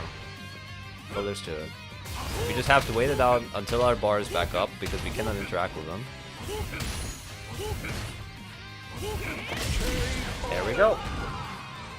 Go for the projectile, because he's done it 15 times, you know? Alright. So Aki's a bit dangerous. Aki's a bit dangerous in general because she has poison, right? Poison overall can like hit you over time. But this move right here is really punishable, so if you ever do any of that, you can punish it. Aki also doesn't have a DP, so if she wants to get out, she has to do it through any other means. Yeah, I'm just worried about one thing and one thing only, which is if I see this fireball, I will spin knuckle through it, and then I will try to play the game after that.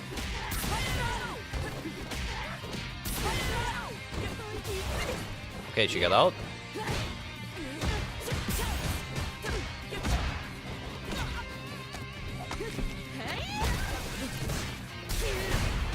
I didn't, guys, you see? I didn't look for drive impact in the corner. What happened? What happened? I didn't look for it a singular time. What happened? I lost the round. Always look for drive impact. Always. I didn't look for it for a second because I thought she might be using something else. Why did I overthink? There was no reason to overthink. It's so funny, huh? So funny.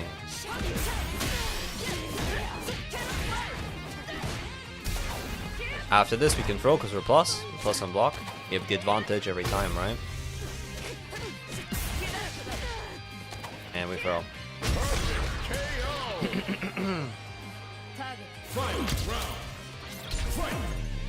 Alright, fireball.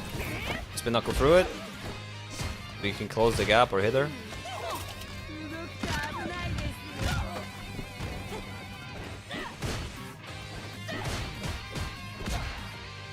She's gonna jump.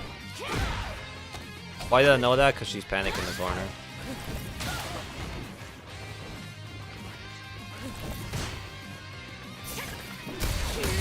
Drive impact. We're always looking for drive impact, especially around here. She's level 3 now, so we gotta be careful that she supers, because super could probably kill us eventually.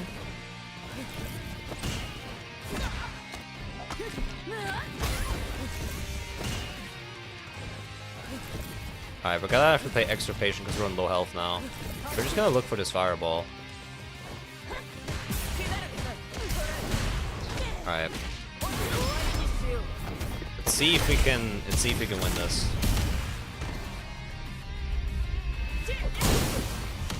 win this right here. Patient.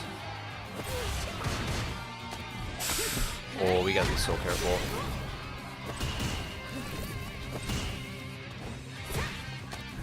And throw, and we lost our first game. Crazy, man. It happens. It happens. I guess the win streak broke after 40 games. But yeah, hey, the strategy is so consistent that we've only lost one game. I'll take it. I will take it. But we do know now, so like after a loss now, you gotta ask yourself, why exactly did I lose, right? It's also important to know those things. Why did you lose? Did you not adapt to exactly what this person was trying to do, right? Did you not like try to punish it? Did you not like worry about what they wanted to do at most times? Because this Aki was jumping it a lot and we didn't punish it. So what do we need to do? We need to try to punish it more whenever she jumps.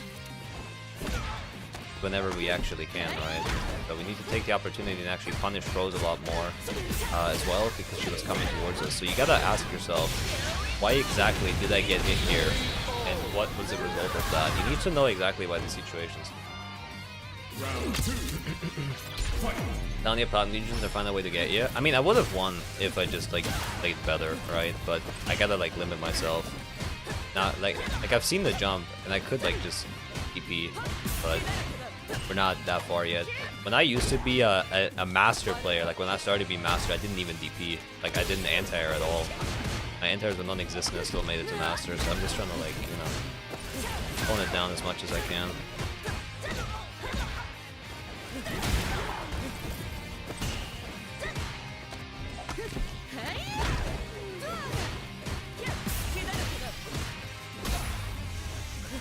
I think we have a kill window right here. Damn. Aki just doesn't want to press buttons here, so we're just gonna keep doing it. Yeah, if she's not level 3ing, we have no reason to. With ourselves.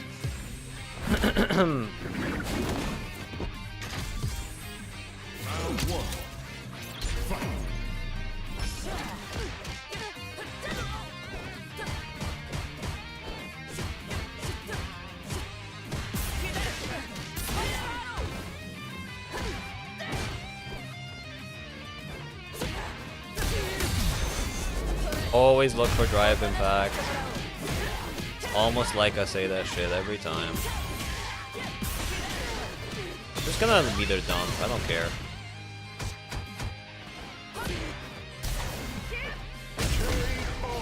Alright, I just wanna get my damage. I just wanna make sure that she dies.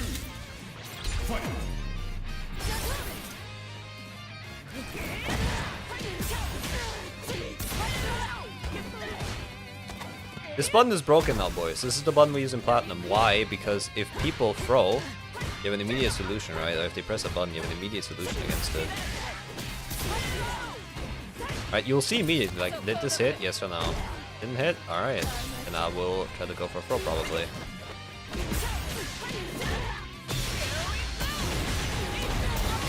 And just like that, we won again. Crazy, man. It's a lot harder to actually see what they want to do. Right? Like, the higher the level goes, the harder it's to see what they actually are planning. But obviously at this level, like, it's a lot easier because if they use the option once, they will most likely use it again. Alright, JP is a matchup where you love using... Okay, not bad. Always look for drive impact, not bad. But you love using spin knuckle. This is the matchup where you love using spin knuckle because the second, like, you believe he's gonna go for anything that's a projectile, you can always spin knuckle with it.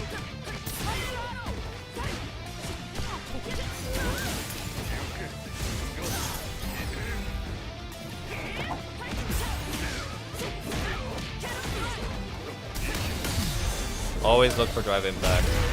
Always look for it during your strings. Always look for it. Round 2. Fight. Jump over that.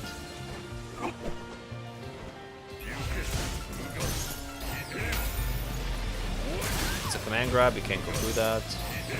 Oh my god. Okay, so he's gonna use that again, right? Haha! Adaptation. Adaptation. You see?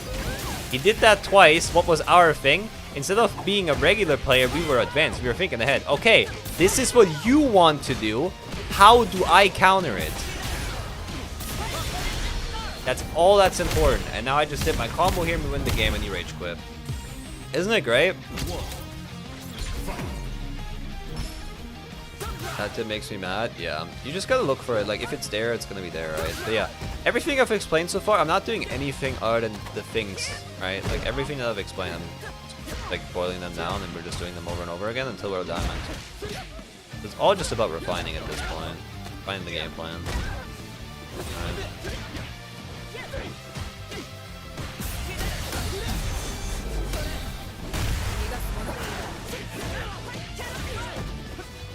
No, no, no, no.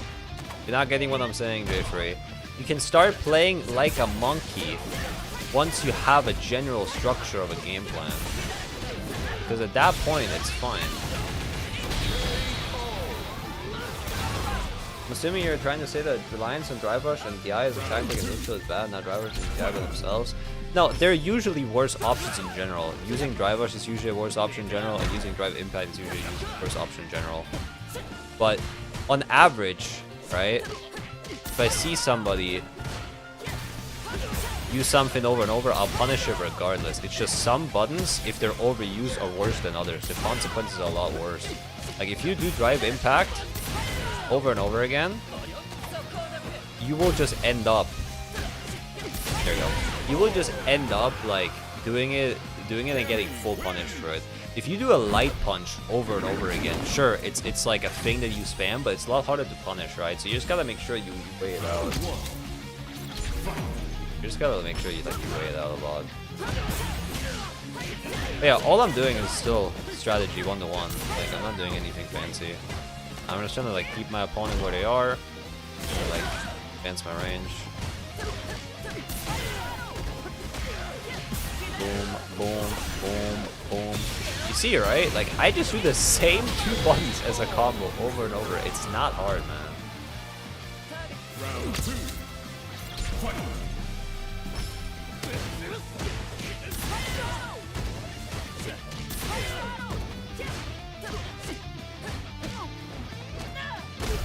You stay here.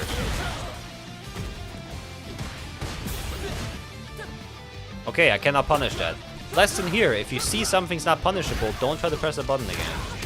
There's no way that jab could have ever hit, which means do not jab there ever again, see? Important. This guy anti-aired me as well. Good reaction. Good reaction. Alright, we're gonna incorporate our buttons, as I said. Okay. Let's walk back here. Okay. And we throw. Because our previous information was, again, he doesn't DP really. We can just get away with a throw because it's a next best thing. The option is, it's gonna start blocking here, we just throw him. That's all we go for. People do go map with drive rush, Oki, just not doing anything else. Exactly, yeah. You cannot overuse these moves or rely on them. They are things that will happen eventually. I will drive impact every now and again, but for this entire playthrough, I only did fundamentals. I didn't skip neutral ever. Not once have I skipped neutral in this entire time.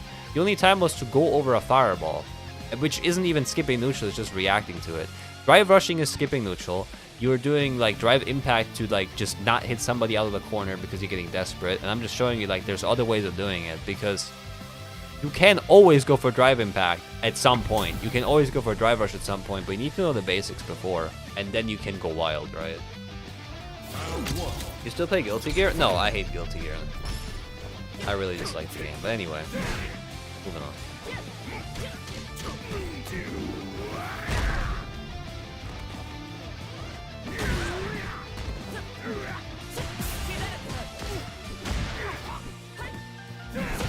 Punish. See? Like, if I think he's gonna press the button, I'm just gonna try to like get away from it and then try to punish it. If I can. But yeah, like here, as you can see, right? He is reliant on drive rush. Excuse me, and drive impact. See, like he loves using that. So our lesson here is, see what happens. He gets punished. I'm just not gonna mash at him. Ever. I'm just gonna wait for this to happen. I'm gonna press my buttons. Gonna get punished. Gonna get punished. Gonna get punished. What a surprise. What a surprise. You see what I mean now? You see what I mean now, why this is bad.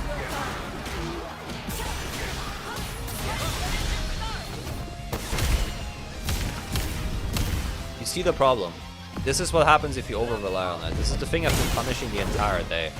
This is just habits people have. And also another thing. If you're watching this educational thing, and you have this habit, and I'm telling you to not do it, just listen to me. Genuinely and sincerely, just listen to me. You see me punish this over and over, you will know now it will not work later on. If this is your habit that you do, stop. Round one. Fight.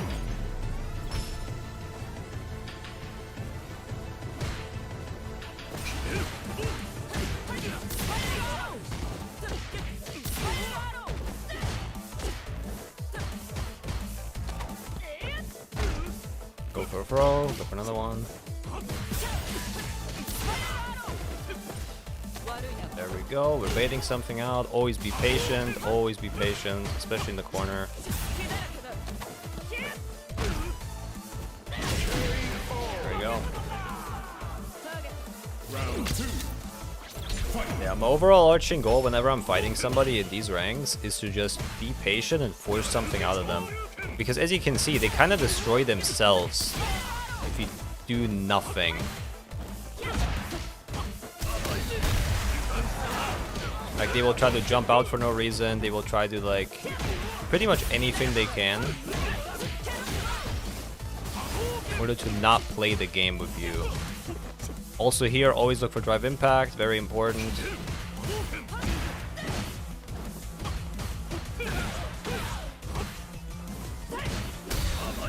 That's why we always look for drive impacts, we can kill. Boom, boom, boom, boom. And we do our combo that we practiced, and we kill. Simple as that. We're just gonna keep doing the exact same thing over and over until we're in diamond. It's just gonna take a while now.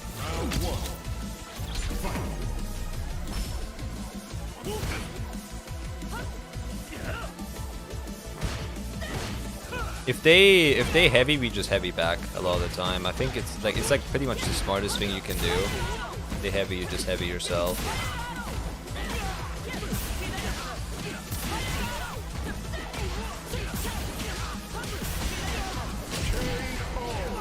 We just keep pressing the same combo over and over. All there's to it. Don't gotta do much. Fundies only, my man.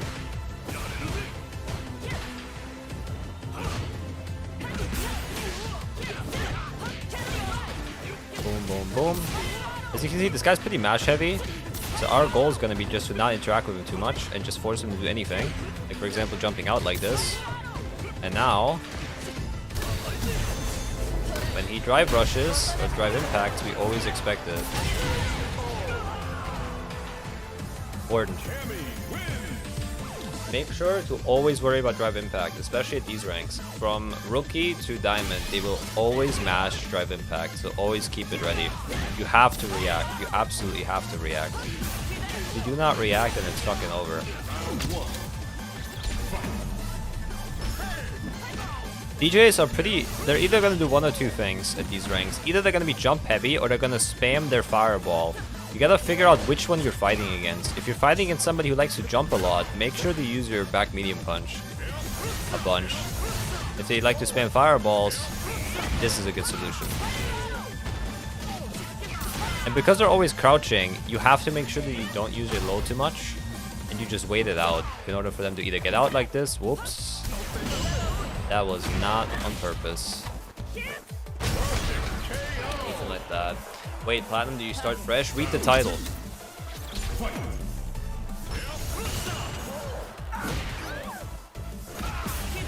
Whoops. Okay, we're gonna start using our whiff punish tools a bit more now. Like this. So if he presses a button, we'll try to whiff punish a crouchy medium punch. Even though this guy doesn't really go for anything. But he will jump eventually. If he just keeps doing it, he will eventually be forced to jump. Yeah, like that.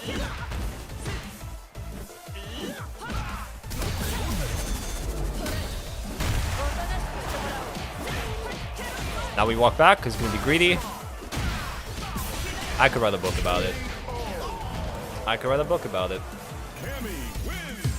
Really could. As you can see, like, my guesses are always... Oh, whoops. My fucking controller gave up. The controller gave up. I'm not fucking doing anything. What the fuck, man? Hello, controller, please work. Thank you. Anyway.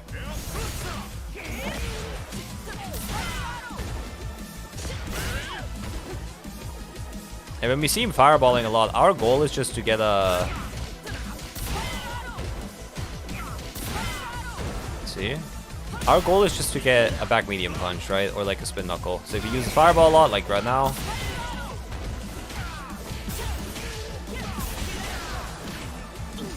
Damn.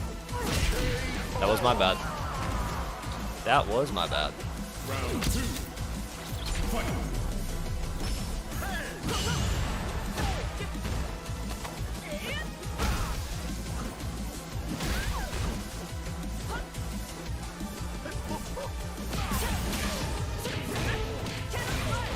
I'm gonna wait. Yup. Wait was worth it. He's gonna jump. Unfortunately, my timing was missed because we're still not using DP. But as always, remember, please. Oh, that is rough. That combo just didn't work. Remember, as always, just use your back medium punch whenever they're in the air. Go on your goal. So now that we're in burnout, okay, never mind. He put us out of the corner. That's fine. If he put us in the corner, we would have had to like try to like get a super off, right? But yeah, fireballs, always try to parry them. It's the best thing you can do. If he keeps on mashing, we can spin knuckle through it. But he just gave us a free whiff punish because we walked back and he used the sweep. So there we go. We won the game. We go next. As you can see, the things I'm looking for are like pretty universal, and you will see patterns across all players at all levels have the same exact habits because it's just in the human mind that when they are in a panic situation, they try their last-ditch effort resort rather than not trying anything at all. Right? It is just human nature. So what they will start on doing is they will start DPing, they will start level 3ing, they will start mashing, And if you find the rare case where they won't do it, then you're still going to be fine because they're not going to press the button. You can go up and throw them. So just walking back is just the best case scenario that you can do. It just really is. Like, it does not matter.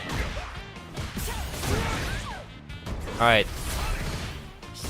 Other play against Gal 101. You parry a bunch of his moves, right? As Cammy. And then eventually what's going to happen is they're going to get impatient and they're going to come towards you. Or they're going to run out of fucking drive gauge. This is just what usually happens at these ranks. So you just got to be careful. You just play around that. And also, Spin Knuckle here is your best friend. If you see a fireball, you always try to just Spin Knuckle it. It does not matter.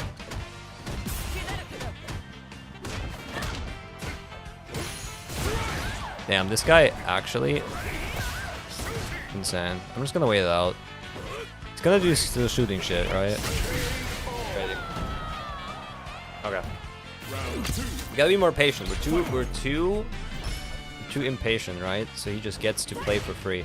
Another thing you can look for when fighting Guile in particular is that you should look to jump at him when he's standing. Because if he's crouching, he can charge his move, right? He can do his charge move right here. But if he's... so like here we can get hit, correct? But if he's walking back, he's actually moving. So we're just waiting for it. We're waiting for him to actually move. Okay, never mind. Put it right there. We walk back, we wait it out. Jesus, man. We're just gonna lose this, aren't we? We got one more chance.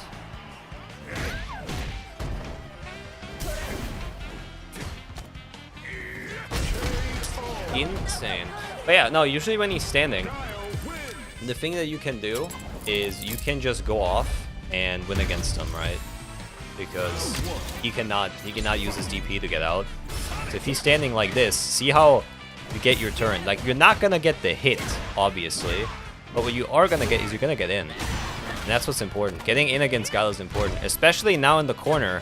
What your goal is to just keep him here. That's all your goal is. Your mission is to keep him here. And what they're gonna do is they're gonna eventually start jumping or doing anything, and then you can punish it. But I'm gonna be honest, this guy's not doing any of that, so I'm just gonna go in, right? I do not care. I'm just gonna go in. I'm gonna do my thing.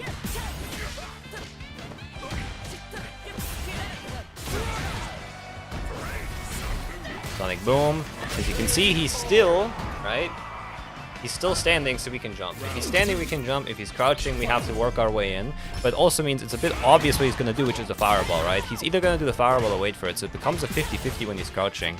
Whereas if he's not, you're completely fine. And you can just jump afterwards. He has a weakness here of getting hits. I'm going to just keep abusing it. Again, if something works, do not change it. Like, just keep on doing it as much as you can. Oh my lord, I fucked up my combo here. Okay, scary situation to be in. I take it back. Not a scary situation. He just DP'd. Usually what would happen here is they would drive rush or drive impact. And if they drive impact, you're just lost. So you have to, like, try to buffer to level 1 or level 3 here in order to get out. Or you try to jump out. But jumping out is a bad option against Guile in particular anyway. But yeah, as you can see, he's crouching here, so I'm not trying to approach him too much. Now he's standing. Now I'm okay to jump in. Now I'm okay to jump in. I also notice a lot of the time, this guy just blocks a lot, right? So my opportunity here is to just, after this, try to go for a throw. I'm just going to keep on trying to go for this, because he does not want to do anything else. And eventually what's going to happen is he's going to go for DP or anything, and I will win the exchange. As I said, he's standing again, which means we can go in. If he's crouching, we're in trouble. If he's standing, we're fine. See? He cannot anti-air us. He can literally not anti-air us. And now, I'm gonna get my combo. And now, he's in the panic situation, which means going back is the best case. Perfect. This is why we go back. If he DPs, if he throws, if he presses the button, it does not matter. We're always safe. Right? There's literally nothing to lose, especially in a life lead. I'm gonna try to poke him away the second he comes towards us. That's all I care about. Eventually, he's going to jump. He's going to get tired. We do not have the range, unfortunately, back medium punch to actually cover him here. He does jump. We're still not far enough advanced to just do a DP flat out. But as soon as we see any projectile ever, we just spin knuckle through it. Does not matter. See? It just won't matter. Especially if he's in burnout, it really does not matter. It's cool. But here, airfoil and reaction. Then we're gonna just, you know, do our thing. Okay, now I get the free punish. I'm not gonna go into burnout now, because going into burnout here is horrible, because we will be even. I need him to just... I'm gonna punish that.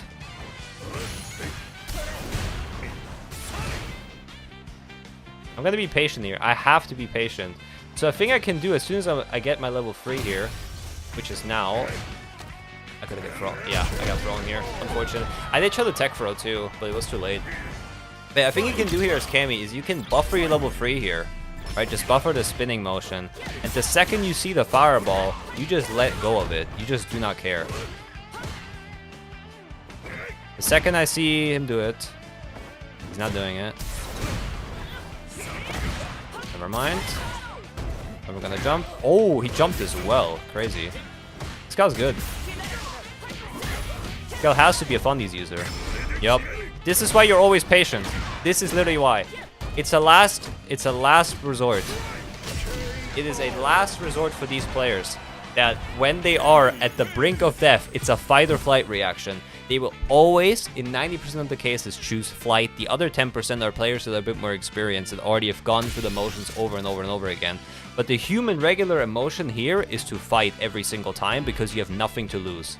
So they will go for the level 3, they will go for the DP, they will go for a mash, they will go for a throw, anything, right? And here, luckily, we got a level 3, and it's just a full punish for us, right? So if we were to punish that better, with a little bit more practice, we could have just killed them there, no problem.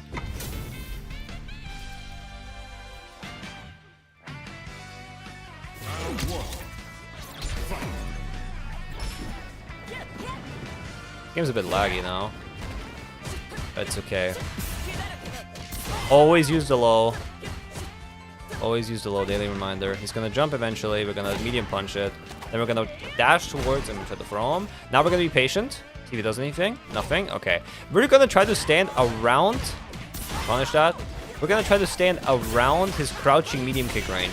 Why do we want to stand around crouching medium kick range? It's because, fly to flight reaction by the way, it's because if he presses a button we can whiff punish. Cammy is one of the best whiff punish games, like in Street Fighter in general and in Street Fighter 6 especially. She's really, really good whiff punishing. So if we are at the range right here and she presses a button, we can just punish it as well, right?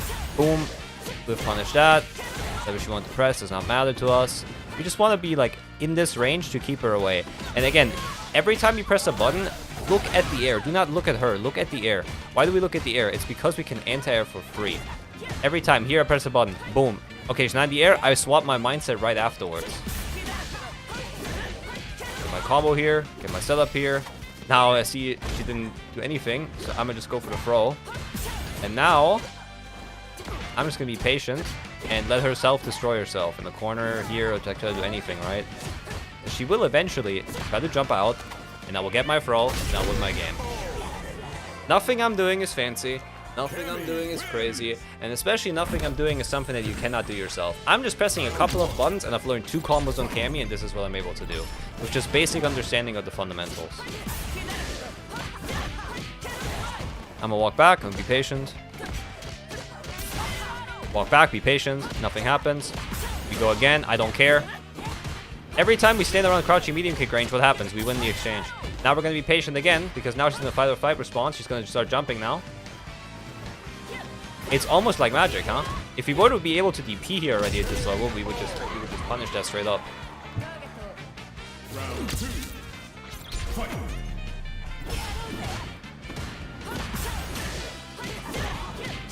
Gonna punish there. We're patient. Okay, I've started to notice now that this Juri has started to respect us walking back. Now what does that mean? We finally reached a level of competency where other players give a shit about what we want to do. It's fucking insane. So now we're just going to keep throwing her until she starts doing something again, and then we walk back. So we're just going to play with her mind a little bit, and now we're going to walk back.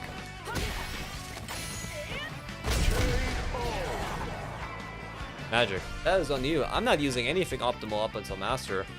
The reason why is because I just want to show you don't need optimal combos. You don't need all this stuff that people... Like, the first thing people do in this game is they just try to learn, like, some random ass optimal combo. And I just want to show you that's the most unnecessary thing ever. You can just learn how to play the game.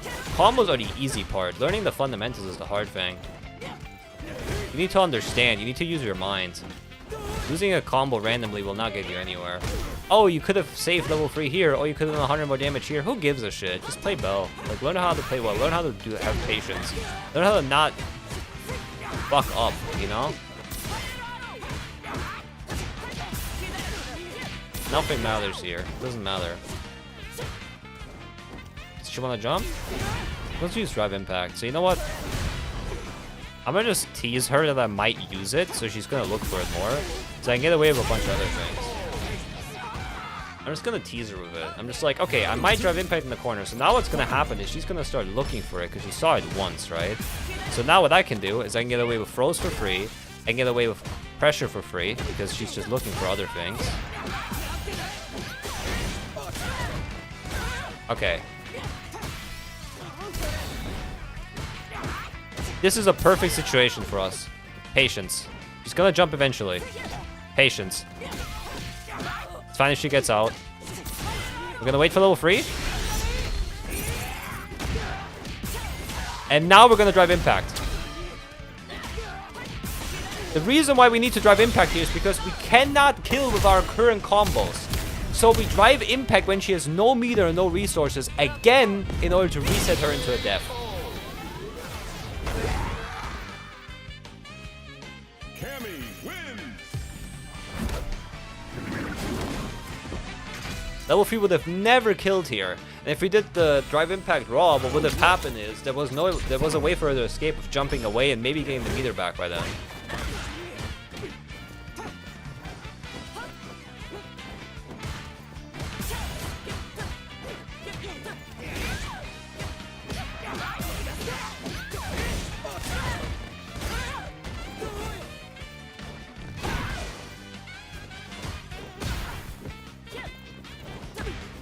I'm gonna throw into the corner. Whenever you throw somebody here, always throw them in the corner. Why do we throw people in the corner? It's better for us positional-wise. Always abuse. Always abuse the throw into the corner here if you can. Corner is way better for you than anything else. Okay, now we're gonna have to be really patient. Alright. We're a bit too patient. We could have had a window to get out. But usually being patient here plays off. Whiff punish. Jump over it.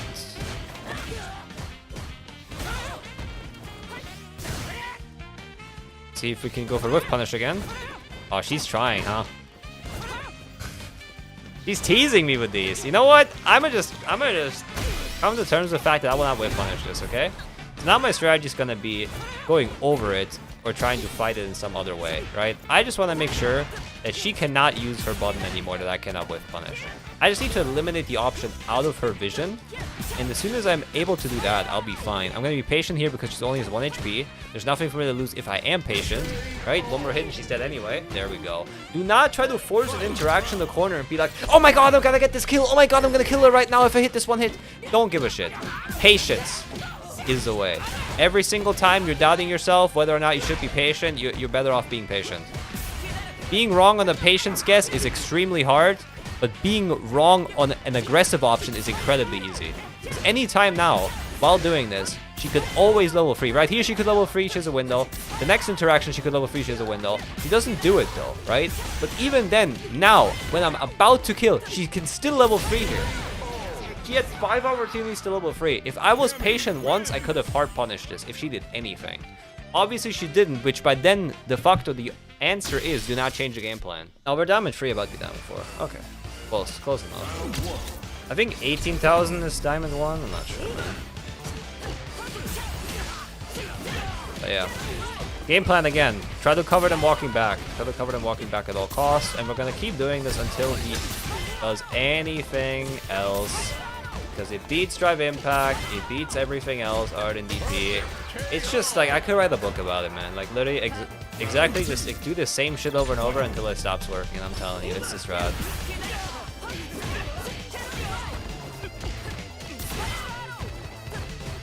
Oh!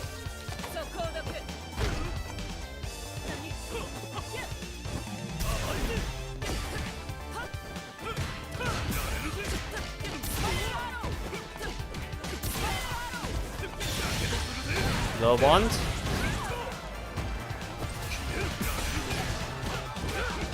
Now we're incredibly likely to just drive impact and we're gonna be fine. Because he doesn't have, this isn't burnout, right? So, there you go. And this main quit on us. Crazy. Like before the button even comes out. he will hit it. Like, Luke can just do 2 of them and just not give a shit. So, yeah. Anyway, patience. Our first reaction here that we gathered is that this person likes to jump out, which means she chooses defensive options, or she chooses aggressive options over defensive options. What are defensive options usually?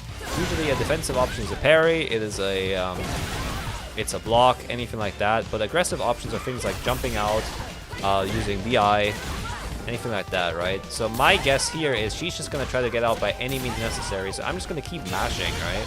Until she uses her level 1. Now that she doesn't have options left, she has to jump.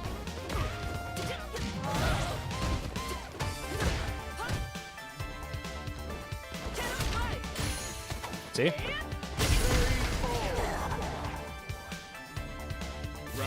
The more you eliminate options, the easier it's gonna get for you to actually guess on things. Alright, I'm gonna walk back here. See? I'm gonna walk back here again.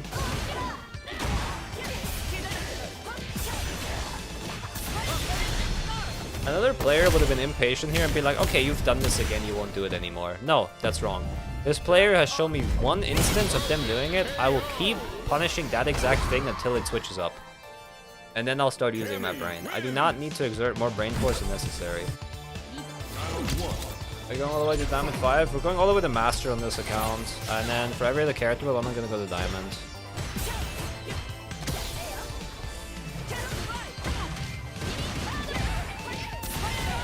Walk back. This is why you walk back. And now, if she does it, even if she does it here, right? Pay attention to the meter. What's going to happen with the next 2 bars? She's going to be in burnout. So the risk on us attacking is way more worth it than her doing it. So we just got to keep attacking her until she either forces it or we walk back at that one point and we punish it. But usually here, being patient doesn't matter anymore because the situation is so favorable no matter what she ends up doing that it's good for us. You can just keep doing it at that point. But yeah, I'm going to finish her off here. There we go. I'm going to be spending all my meter as much as I can. Oops. Yeah, so now she's still less than 2 bars, right? So if she were to DP now, it wouldn't matter to us. I actually want her to kind of DP. I want to kind of force it out of her, right? Because any situation now is so much in our favor if she does it that it just does not matter. Yeah, now she does it, and now watch. Because she's going to try to jump or anything, right? We're going to be prepared.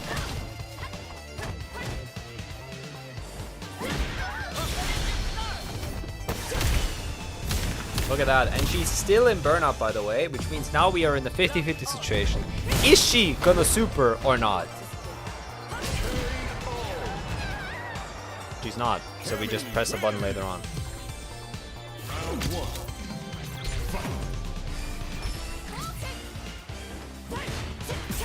Meter management is incredibly important in this game. It's honestly the most important thing next to like all the other stuff that I mentioned, like being patient and stuff. Meter management definitely is out there. Walk back.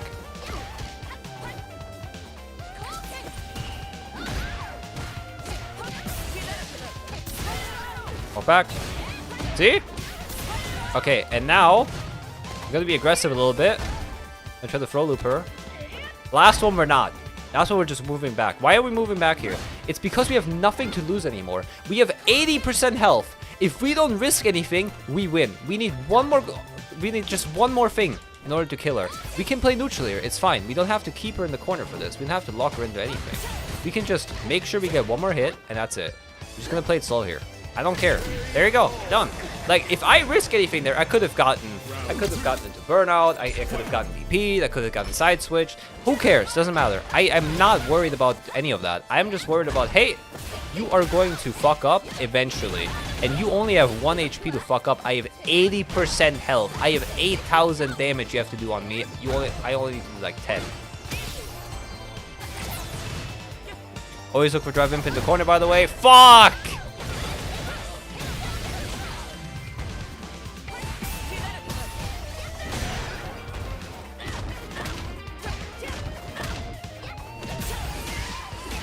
Alright, I'm gonna jump over this. I'm gonna drive impact. We're gonna level 3. We're gonna try to make this comeback. I don't care. We're gonna try to make this comeback. We have an opportunity here. I'm gonna try to go for it. Now we're gonna be patient one last time. Nothing happened, it's fine.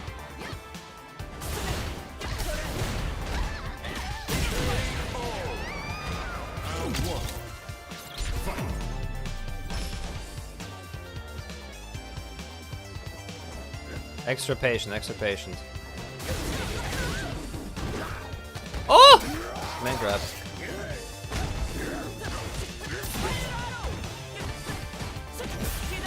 Daily reminder against Blanca, be extra patient. Why? Because they love to escape the corner for free.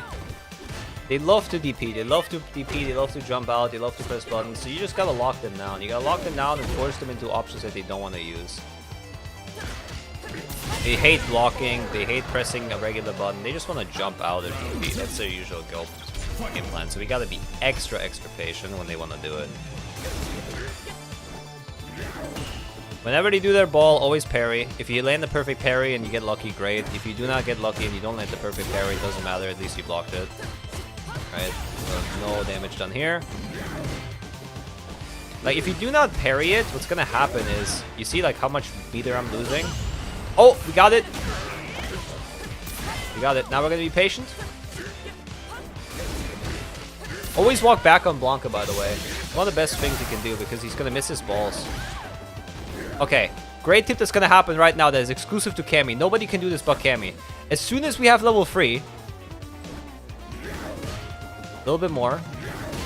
Okay, if he does Blanca ball on us now and block, we can level 3 as a punish.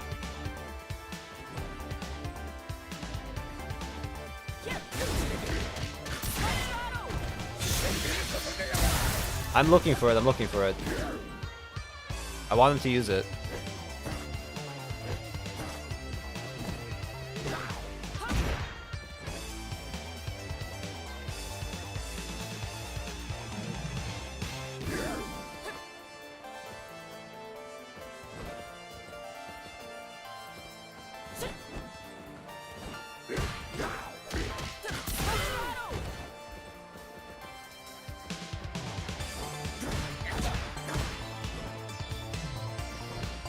He knows, unfortunately.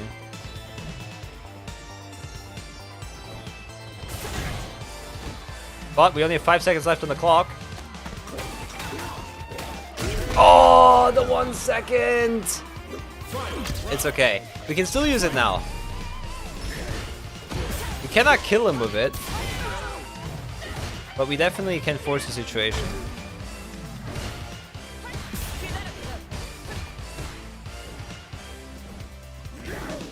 Oh, there we had it.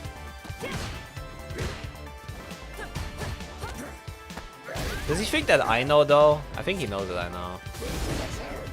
Yeah, the X version doesn't matter. We just want the regular one. Walk back. Oh!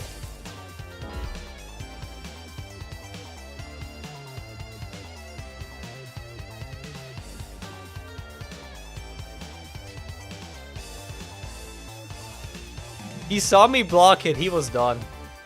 He saw me block it, he was done, bro. Oh, Kimberly. Kimberly is actually pretty easy to fight. A lot of people struggle with this character. A lot of her stuff gets beaten by just crouching or mashing jab a lot, to be honest. So, even though she's pretty scary when just, you know, fighting her, if you crouch a lot and you wait for stuff to happen, like you are actually patient, you're going to see that there's not really much Kimberly as a character can do against you.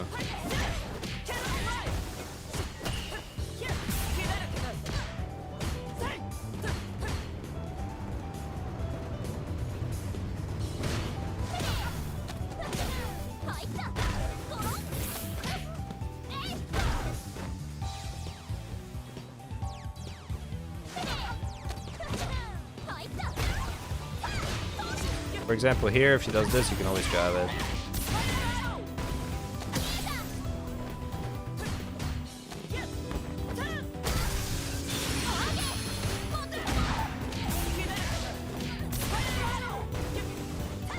Oh. See? I baited her by thinking I'm gonna be standing, and then I crouched the second I thought she was gonna go for something. Because if she goes for anything that hits me on crouch, she can get something. If she doesn't, doesn't matter. Punish. Throw again. Throw again.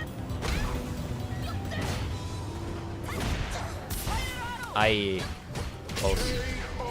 Punish her afterwards. Alright, one more game, we're in diamonds. One more. We're almost there.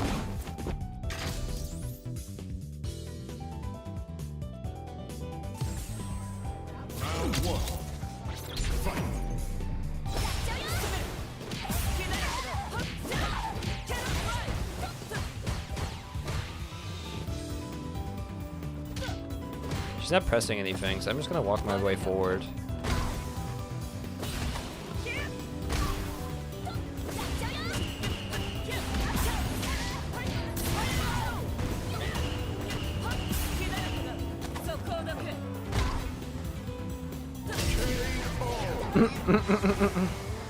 Okay. I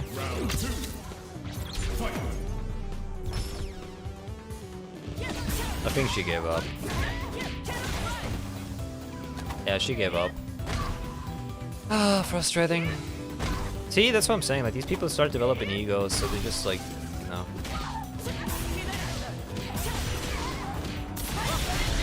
They're just done playing the game. They just don't want to play the game anymore at that point.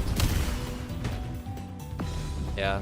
I'm not even getting diamond for her from her now because she just quit.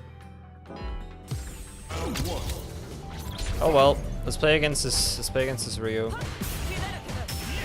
Nice. Fireball. I usually like to fireball after a drive reversal. Yeah, like see, like after any reversal, I usually like to fireball again. See what I'm saying?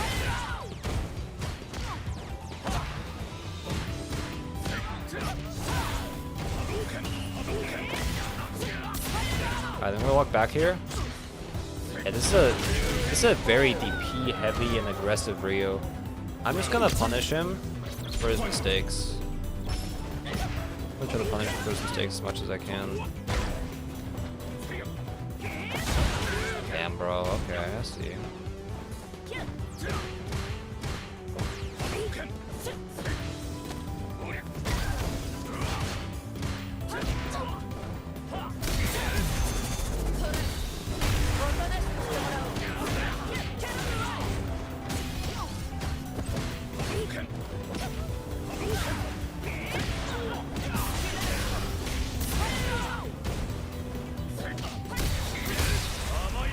I'm dead. I am. Wow. Yeah, no, this guy was just super aggressive. That's crazy.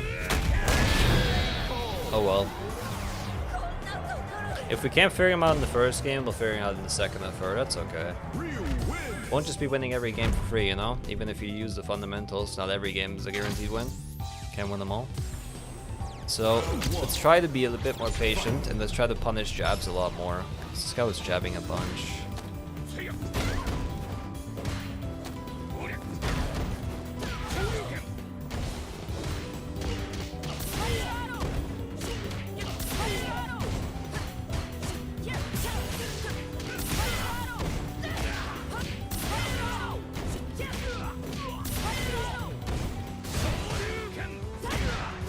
See? A bit more thought process, because at the end you're getting frustrated.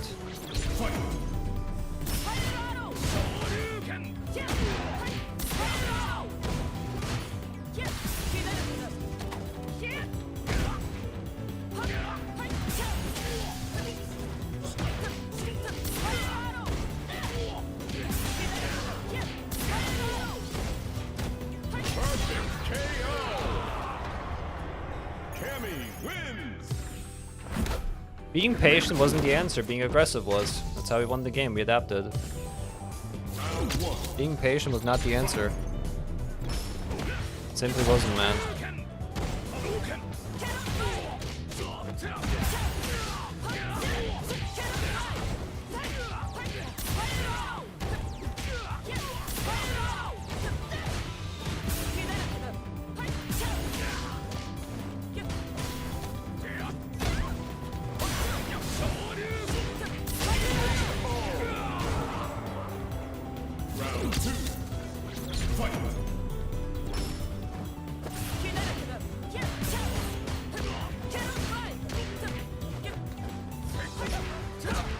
Come, man. This is your game. You want to play so aggressive. Now I'm playing aggressive back.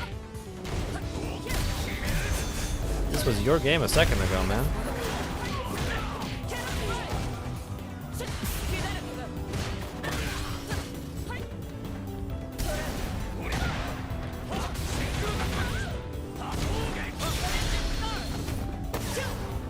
That's okay.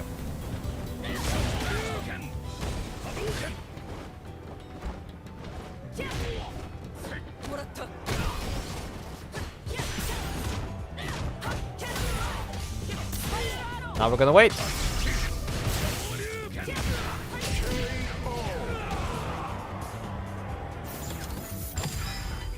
Diamond.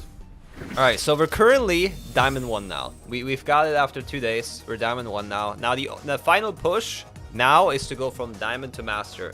But what actually changed in terms of our game plan? So I just want to go back and remind you all what the game plan was, which was actually the bare bone minimum of just using fundamentals, just playing clean, and that's it. Like, not even using big combos. This was the only combo we used in 90% of scenarios. The only thing we added was using super here after like this as a finisher, or just using supers in general. We did not drive rush. We barely drive impact. I think like twice in the entire time, like as like an actual drive impact, not to just counter it. Back medium punch was our only anti-air. We only used poke buttons. Now we're actually gonna change a ton of stuff, because this is just gonna be the same for every single character from Diamond to Master. So we just need to refine everything that we've already done and optimize it. So combos now are gonna be a bit more optimized. I'm gonna try whenever I get a punish to just hit this as clean as possible and then hit the next combo as optimal as possible. So we're not gonna do just this into this into this anymore into level 3. We're actually gonna go for shit like this, like actual extensions. So we're just gonna extend our combo game as much as we can, and we're going to incorporate actual anti-airs. So we're not gonna use back medium punch anymore. We're actually gonna just cannon spike whenever we see somebody jump or anything like that. So these are the main improvements that we're gonna do. It's not necessarily improving anything about ourselves. It's just we're gonna start trying to play more clean and have just bigger conversions, because whenever you play at a lower rank, the more mistakes you're able to get away with, the better, right? Like, the lower you are, the more mistakes you're able to get away with. From Diamond to Master, you can't really get away with that many mistakes anymore. So our goal is just to optimize whenever we can. We have a whole Cammy combo video that we did for Cammy, and for anti-airs, if you want to train them right now, I will actually show you which drill you're supposed to do in order to get them properly. We're not going to use back medium punch and back heavy kick anymore. We're now going to use DP whenever we have the opportunity. How you train it is the following. You need her. You need Juri. Juri is your perfect training dummy. Why? It's because Juri has everything that you need and susceptible animation, so you can't really tell whether she's trying to jump or not. So what we're gonna do as a training drill is very simple. We're gonna get ourselves 4 recording slots, and we're gonna have each of them do something in particular, right? So we're gonna have slot number 1, which is just gonna walk back and forth, and you end it with a forward walk. You're not gonna walk super hard forward, right? You're just going to end it with a forward walk. That's it. So we're just gonna end with forward, right? So we're gonna do that. Forward is the last input that we're gonna do. Number 2, same motion, but we do it with backwards, right? Gonna make this as seamless as possible that we're gonna end it in a backwards motion. So we're gonna do back, forward, and then just back, right? So if we replay them back and forward as a recording, you see like you're just trying to like move back and forward. So you just need fluid movement. The more fluid you can make this for yourself, the better. Also, I will turn replay info display off so you can't actually tell. Number 3 and 4, this is where it gets interesting, right? You're gonna record neutral jump. This is the one thing you're gonna record. So you're only gonna have a neutral jump once, and just as quickly as possible. And number 2 is just gonna be forward, and you're gonna do medium kick. The reason why we want to do medium kick is because we don't just want to make it easy on ourselves in order to hit it, because if we're late here, we're gonna get hit, right? Whereas if you would just a neutral jump, it wouldn't happen. So our goal essentially for this is just gonna be to make it as seamless as possible to train it, and we're just gonna wait it out for the reaction. So as Cammy, our goal is the second she neutral jumps, so let's say for example she would try the neutral jump right here, we would try to go for HDP every time. The reason why I want to go for HDP is because nothing else would reach. If I do this, M right here wouldn't reach. If I do L right here, wouldn't reach. It needs to be H from a further distance. That's just how it works. And forward jump you would do L. Whenever you see it, you would do L. So what you can do is you can just practice this, and you need to set the random selection rate of walking to 5. The reason why I want to set it to 5 is because we want to give her the chance to just replay walking back and forth over and over again. So when she does jump, that's what we're going to try to do, right? And you can run this training drill starting Diamond, because now you have an understanding of the game pretty much every day, like 5-10 minutes before you start playing the game. And you just do that, right? Because I've already shown it multiple times. Whenever you press a button, you're supposed to look into the air, right? This is the #1 thing I tried to drill into you. Where like you do a combo and you would do the input and then you would look into the air to see if they jumped. And now instead of doing back medium punch, if they jump, you do the EP, right? That's just it. You just basically keep holding forward. You do not hold back ever. Just blocking is just a bad habit in Street Fighter to have. In anime games, it's a perfectly fine habit to have. Even in Tekken, it's a good habit to have. But in Street Fighter, unfortunately, because jumping is so dominant, you do not have the luxury of blocking ever. So you need to hold forward while doing these actions. So you would do crouching medium kick, hold forward, and then in the meantime, you would still be holding forward so you can DP. You can't just go back. Like, it would be incredibly difficult in terms of like inputs to do it. So we would just try to look and start anti-airing more, and just optimizing combos more. That's basically all you really need, because everything else I've explained is already just pure fundamentals. But we're basically just forcing our advantage state more onto the enemy. Neutral is the thing we've pretty much focused on the most, and the reason why is because Cammy's neutral is so dominant, but what's even more dominant is her offense. Her offense is really good because it is frame traps over and over again, and if they do manage to jump, you can always cover it. So we're just going to try to keep our opponent in the corner as much as we can, and we try to optimize it as best as possible. Another thing to incorporate in Diamond in specific that's really strong, in my opinion, is shimmying. And the reason why shimmying is so strong in this elo in particular is because people start delay tech throwing a lot as an option. If you don't know what delay tech throw is, it's an option we can start using as well in defense. It's basically whenever you're knocked down, you would hold down back, and then slightly after waking up, press throw. Because if they were to throw or press a button, both instances they would be protected, right? So if I were to, for example, have this done on myself, if I were to delay tech throw, I would delay this, right? And then let's say I get hit again, and now I delay tech throw here. I would either be able to catch her before the move comes out, or I would block it, depending on the lag. See? I delay tech throw here, 8 frames after, and I'm able to do it. 8 frames after the wake up, I do it and it works. So yeah, all we're gonna do is just the combos that we have, we optimize them. So whenever I see an opportunity to optimize, I'll take it. So this into this, like anything like that, right? We're just gonna try to optimize combos as much as we can. Pretty much every combo that is listed is literally in my combo guide that you can watch. So you just gotta practice these combos, drill them in over and over again, and we're good to go from that point on. So the things we changed now that have been there from Rookie to Diamond are pretty much the same. The only thing we're changing are three things. I mean, 2 things, honestly, because I've always been shimmying. It's just, instead of using this and this, we're using actual anti-airs, and we're going to try to optimize combos as much as possible. That's basically it. We're still not using any hooligan. We're using very, very few dive kicks at best. Just small dive kicks whenever I see an opportunity. That's kind of it. Okay. Against Guile, we try to be as patient as we can. And we're just waiting for opportunity in order to spin knuckle through. Most of the time is what's gonna go down to. We're just gonna try to spin knuckle our way into it. Alright, so we do a combo, boom, boom, boom, nothing happens. Okay, got hit right there. Alright, he has no meter, which means now what we're gonna try to abuse is to get him into the corner if we can somehow. We're gonna try to throw him into the corner. Oh, he makes it easy for us.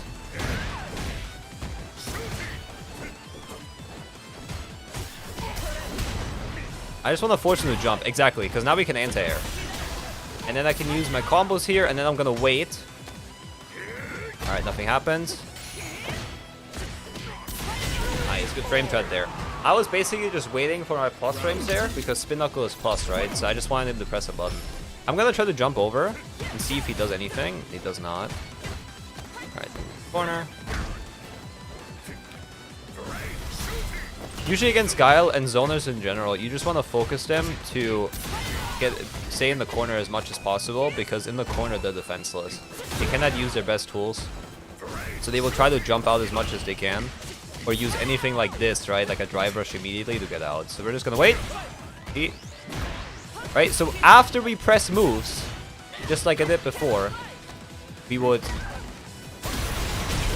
be out. I had a feeling it was gonna mash. Alright, he quit on us, perfect. Well, essentially, right, whenever you press a button, look into the air. It's really important to just have that mentality down of, I need to anti-air. Blocking in general in this game is not that good. It really, really isn't, especially in Street Fighter 6. I think even in Street Fighter 5, although I didn't play it, I have seen people just not block as much. Only in very like big scramble situations. But whenever it came to their actual offense, blocking was rarely ever the case. They would actually only do it as an intention, not as like a default like reactive pattern. If that makes sense. They would just use it, essentially, right? They would just use it as an intention, not just use it to use it, is my point. And in this game, it's exactly the same, because I was just pressing buttons and I was waiting in my head, right? I was like, okay, well, eventually he's gonna feel the pressure, so he has to jump because he wants to get out. Like, his feelings are mind over matter. Like, he wants to get out, so I'm gonna abuse the fact that he wants to get out, and I'll wait for it. Because all I'm worried about is, again, what my opponent wants to do, not what I want to do. That's like ground rule number one.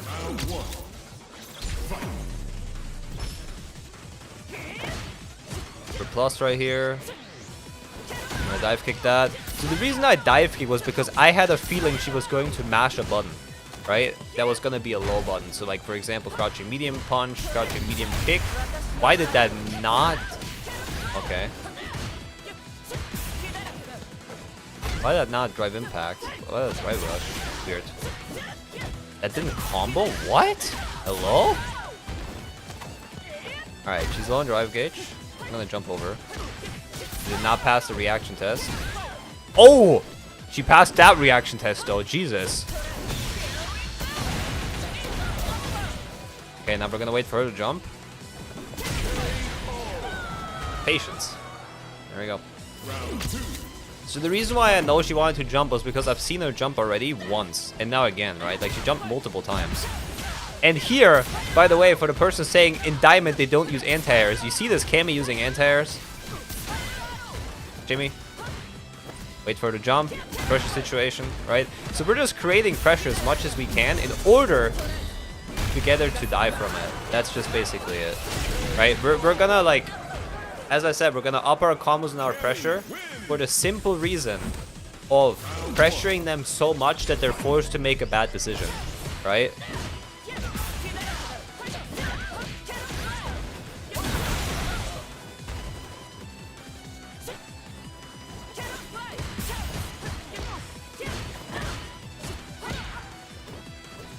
We're gonna wait for a jump. It's getting desperate. We're gonna wait for a jump. He's not jumping. Okay, we're gonna change up strategy. He's low on meter though. Keep the meter in mind. So she cannot really drive impact anymore. If she does, she's gonna be dead. Okay, we're gonna jump over it. There we go. Walk back. Yup. The reason why we walk back is because people here in this elo are very heavy on trying to either delay tech throw or DP out. He's not getting anything from that. He wants to jump because it's a panic situation for her. Yeah, exactly. We're just gonna wait again. One more hit. I'm gonna try to just hit a DP, because even if she was on the ground here, the special would have done chip damage.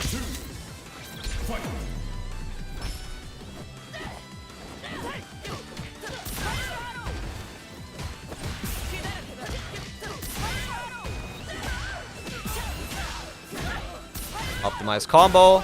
Now we're gonna walk back and forth. Okay, nothing happened. Also, another habit you notice from her, she likes to go for drive rush into throw a lot of the time. You wanna know what the counter towards that one is? The counter towards that one is to literally just DP or delay tech throw during these instances, because if they mash, you're still gonna be safe, right? It doesn't matter. Anyway, we're gonna wait here because she has no other option. Oh, my controller is fucking me. Holy, holy, holy, holy. Controller is fucking me right now. I cannot move. Insane. Anyway, I'm just gonna EX spiral, do the shift damage. Whenever you see her in front of you, just literally EX. Like when they're like 1 HP, it doesn't matter because you will hit them regardless. You gotta be careful if they have super or not because they could level 3, so you just wait a little bit and then do it. But yeah, we're playing against a bunch of platinum still. I wonder why. Shouldn't I be facing diamonds? I've not faced a single diamond yet, I think. Oh, that's a punish.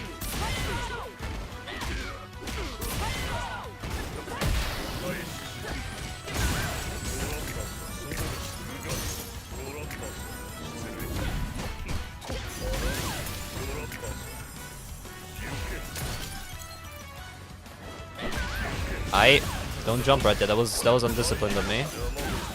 That was me getting greedy. See, right there, I catch myself. I'm like, oh, I was thinking about what I wanted to do. But that's a bad idea. See, again, you see this? Oh my lord. Okay, now we're gonna be thinking what our opponent wants to do. This is what happens when you're undisciplined. When you're undisciplined, you lose. Crazy, huh? All right, when he jumps up here, we're gonna throw him. You can just air throw this. This is the thing that I have drilled. You are able to just go for DP, but I just prefer to do it with air throw. It's just what I'm used to doing.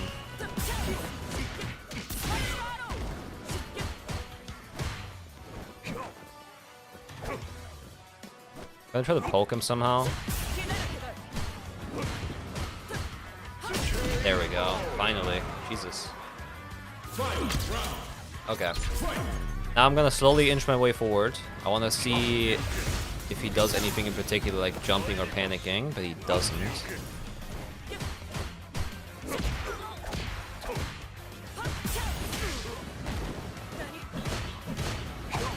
You wanna know what the best part is? This JP looks nothing different from a Masters JP.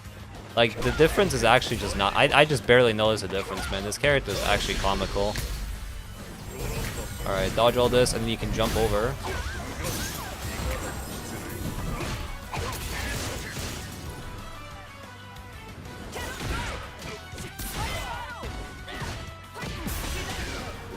Alright, we're gonna get a level 3. The reason why is because you want to get him into burnout, right?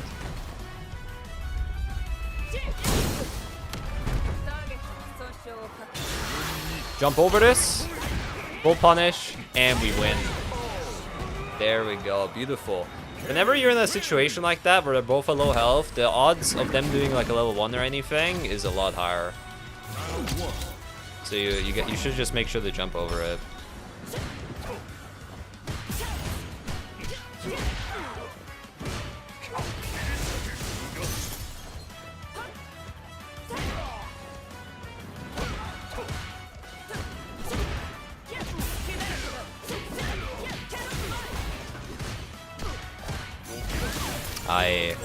I'm gonna do this. Alright.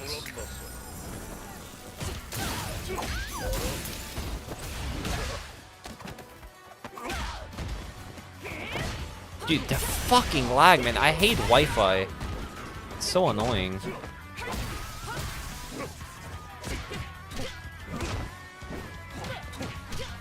Are we live? We are. I'm gonna level 1 here. Yeah, we died. Nothing we can do. What are you allowed to do in plat? Oh, we're in diamond now, so we're just optimizing combos essentially, and anti-airing more with DP. Go back. Okay, he's jumping. Usually here you should also be aware of it and look for any opening if you can. But yeah, I'm just gonna keep being aggressive towards him. And just try to throw him. I have nothing to lose here by being aggressive, really. I have so much health, it doesn't matter. But I'm risking a little bit. Okay. Always look for drive impact, no matter what. You always have to look for it. It's the most important thing in the game to keep track of. That and meter management.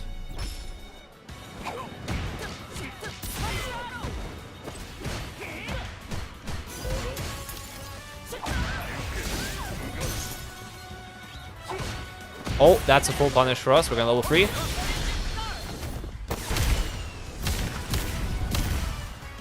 Yeah, you have to abuse as many punishes as you can. Right here.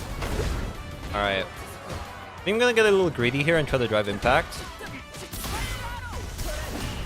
Oh, okay.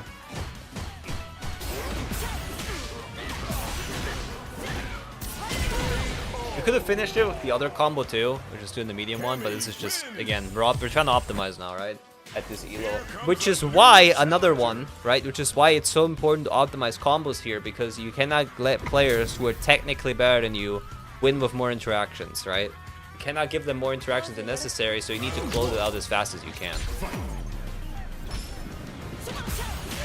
Again, whenever I see someone walk back, I try to crouching medium kick if they're in my range. Try to throw. I'm gonna keep throwing now.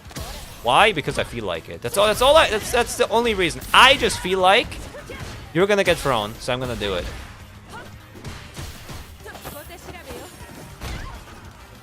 That's all there's to it.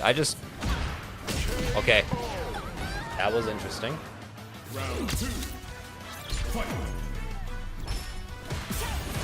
I'm gonna walk back here. Okay. So the shimmy react, you always gotta look for what the reaction is to what I'm doing, right? So if you're seeing that this works, right? This string right here works, you're gonna keep doing it until it doesn't work. I don't give a shit about your strategy. Just keep doing the same thing over and over until you need to mix it up.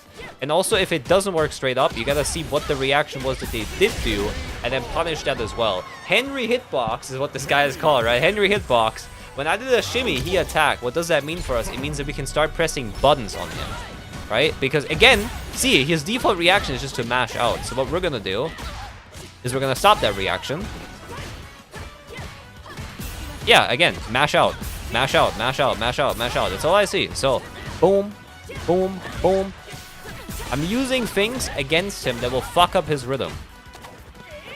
Because in his world, what he wants to do, he wants to land buttons here, and then we just hit buttons before he can hit them as meaties, right?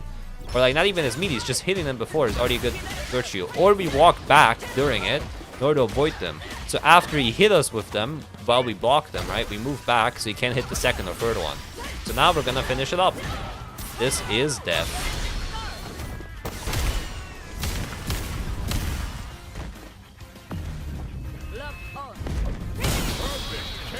Double perfect, man. Against Henry Hitbox. That name goes so insane. Tell me that name doesn't go absolutely crazy. Like, legit, tell me Henry Hitbox doesn't fucking hit. You made this guy look ass? Well, he had 2 bad habits and I abused them. That's what you need to do. You need to analyze your opponent. And I'm still not doing anything crazy. Like, I optimized some combos. I'm still using a regular game plan. The thinking goes so much deeper when you fight against like high masters and stuff like that, but it's just an accumulation of everything I'm basically telling you, but you're just thinking about your opponent more. Alright, I'm gonna keep doing this. See how I get away with absolute murder? This is the 3rd time.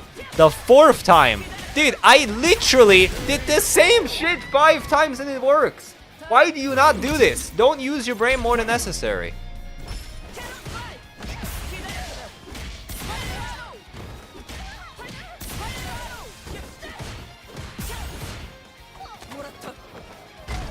See, the second he blocked once, I already knew I had to switch up strategy. Because now it's over, right? Now I can't get away with this anymore. Now what I can do though, is I can throw for free now.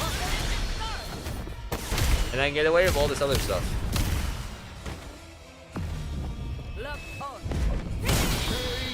There we go, only took 7 tries. I bet my ass off, people in here have gotten hit by this before. Because it's just like people will call this like, oh, you're just mashing, right? You like just playing like a monkey. My guy, you keep getting hit by the same shit over and over. I really wonder who of us here falls for what. Really wonder who's in the right and who's in the wrong here. What do you say?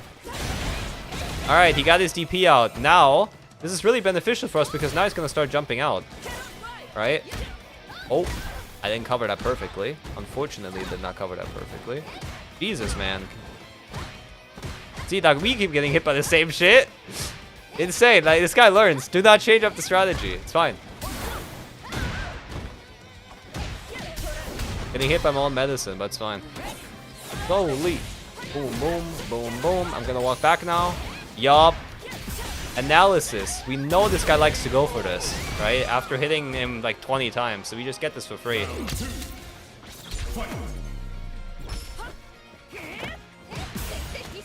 Okay, good throw.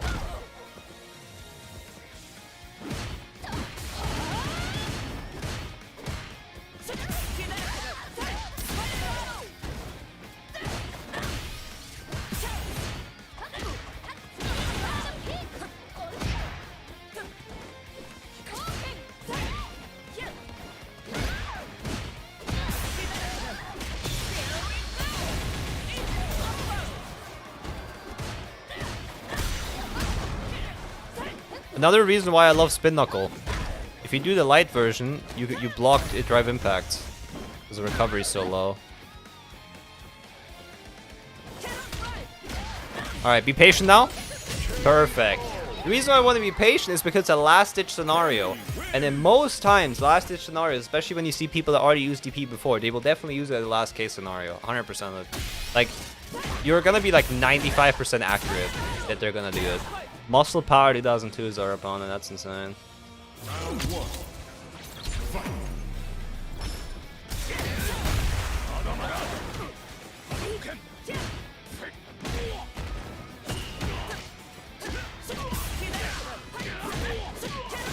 Walk back. Okay, he has no reaction, which means we can just throw him more. Okay, now he has a reaction. Throw him again. We're done. Ultimate is over 1,000 injuries this weekend on front. Shit's crazy. Yeah, and like 800 of those don't even play the game actively. I bet money on that. I would bet absolute money on that. And 800 of them don't even play the game actively. They just play it for fun.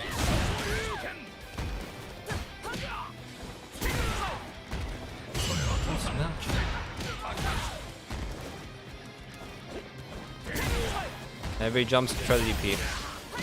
Look at the air. Always look at the air. I know it's hard at first. You're gonna get used to it. DP? Oh, jump. Same reaction now. Panic option. Cammy wins. Alright, we're almost done with 2. Round 1. Fight.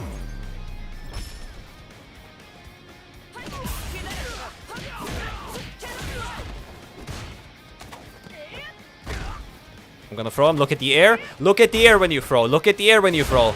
Okay, he DP'd. Fine. Because the thing is, right? After you threw, there's nothing else you can do but look into the air. Why? Because if he jumps, we catch him for free! Just like that! There we go! Round 2. Fight. Huge.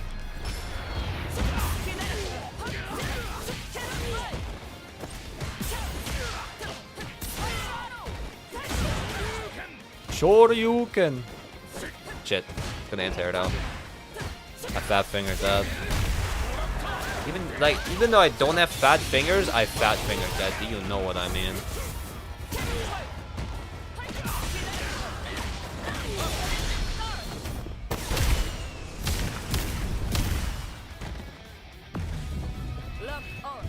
Oh, good, yeah. I'm very glad for modern controls. I don't think modern controls at top level are all that crazy, but they're definitely good to get into the game. Like, the people that have been advocating for modern controls so much, I just disagree with the notion of it. I just don't think they're worth. And you see how like the modern players, like the declining at the top. People are swapping back to classic from what I've noticed. I think there's only like Shuto and like Haitani left, and even Haitani is I think on classic now. Alright, so back to education. I gotta talk more, man. I'm talking too little. So my goal here is I want to figure out, against Manon in particular, when do they like to go for command grab. So I will just jump as much as possible in order to get them to stop doing it or figure it out, right? That's like mostly what I've been looking into.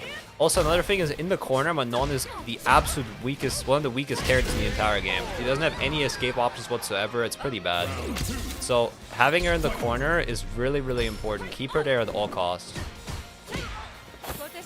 Yeah, so she likes to go for command grabs a lot. So my goal is to just jump as much as I can, because I will not get hit by this. I do not care. Like, I don't care getting hit by like the small combos that she does. All I'm trying to do is just not get hit by her level 2 whenever she has it, in the corner, or the command grab. Any other damage usually is fine by me that I'll take. Right now we're in burnout though, so I'm gonna try to like get my burn, get my bar back if I can, but it's not looking like it. It's looking rough, yeah. Okay. Okay, so I'm gonna try the whiff punish here if I can. If I have an opportunity.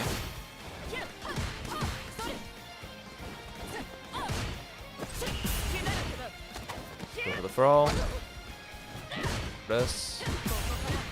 Then, oh, nice. Gonna jump. Perfect. You gotta make sure that you abuse the fact that she uses command grab because you can do a bunch of damage. Look at how much damage I get from one command grab that she did.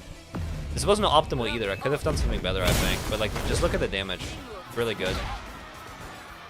Now I'm just gonna try to get my meter back. Oh, that's fine. Lose 2 bars for that. It's okay.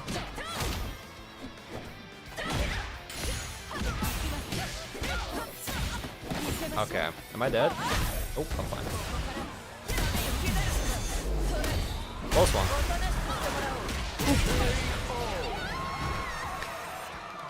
Cammy wins!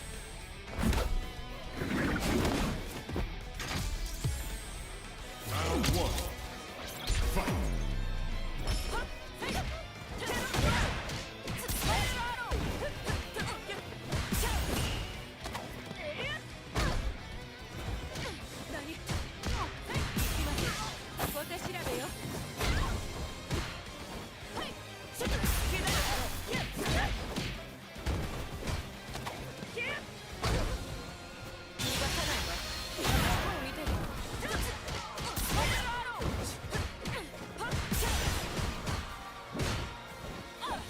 I'm gonna try to just poke him to death. There we go. Round 2. For each character, always know where you get placed all rank? Yes! Also different name for every character. So we're gonna be pretty much everyone on this one. Vanity, thank you for the sub. Also, Manon's struggle bus in this game, I disagree. I don't think she's that bad. I actually think Manon's fine. But she has a bit of a matchup problem against the top tiers. Unfortunately. He's definitely not bad though. Don't you have to buy the game each time? No, you just family share. Just family share your main account and it's free. I don't have to buy the game over and over. I just got a family share. He's bad, but I'm in the driver's seat. Okay, but like, even Ken is bad in the wrong fucking hands. Every character can be garbage in the wrong hands, you know?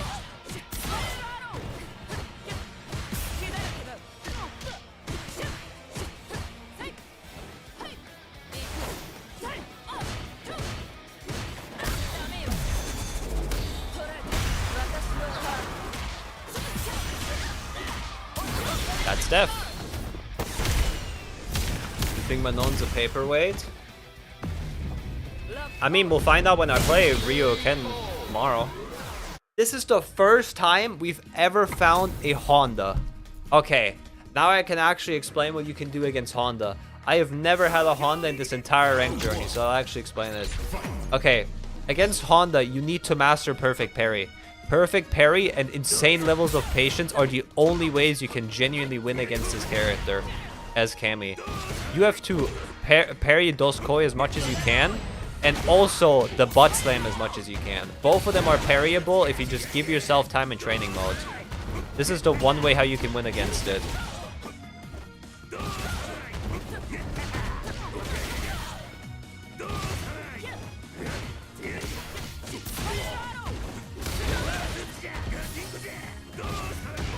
Also, jumping's another good variation.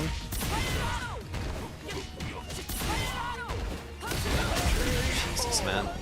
Yeah, no. You just have to be patient. You have to stay around the mid-range. Not even around the mid-range, like even further away to just let him do his stuff. Like literally just let him come at you. If you see Doskoi, you're gonna just parry. If you see the butt slam, you should be able to just jump at him and air throw. That's the other one you can do. But yeah.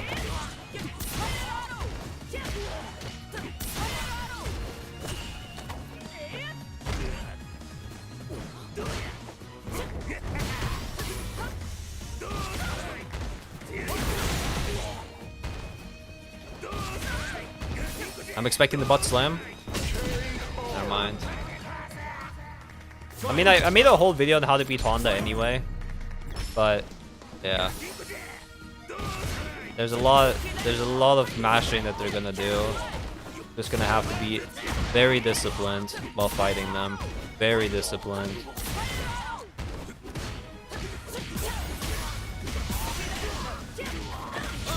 What happens to Hanama? He does his prayer. His 100 hand slap gets plus when he just does it. It gets more plus essentially. He can do more with it. Yeah, he can combo more, I think, and he also gets more blocks done. But yeah, against Honda, you have to be super patient. Like, this is one of those matchups, especially for Cammy, where you can't just... we don't have fireballs, right? So you just gotta play as patient as you can. Yeah, like, see, the second I play on Discipline and I try to go in, I lose. He'll just be able to Doskoi me no matter what. Because they're always looking to Doskoi anyway, so it's already, like, a big minus point. Now we're burned out, which is even worse for us.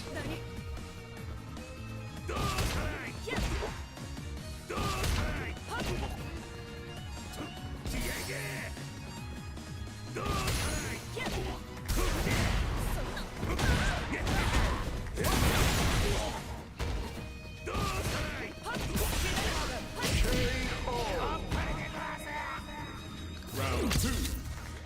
Fight.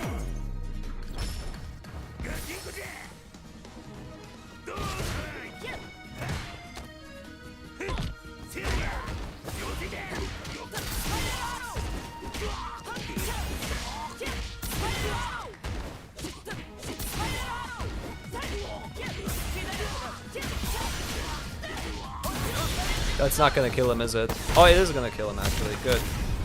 Yeah, Honda, you also just have to abuse in the corner as much as you can, honestly. I try to, at least. Throwing him or just being patient and shimming him is like the play. Alright, Kimberly. Usually you always want to block low against her.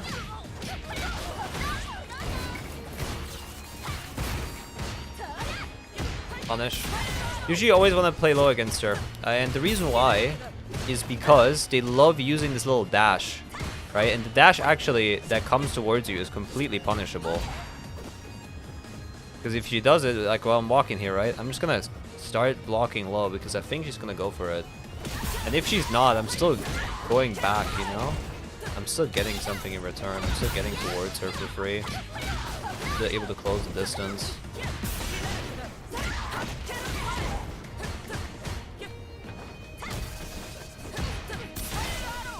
Gonna throw her right here. Nice.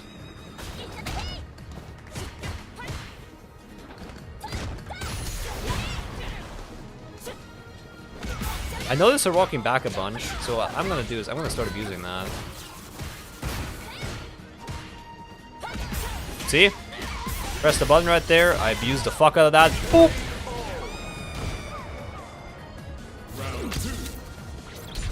I know your openings.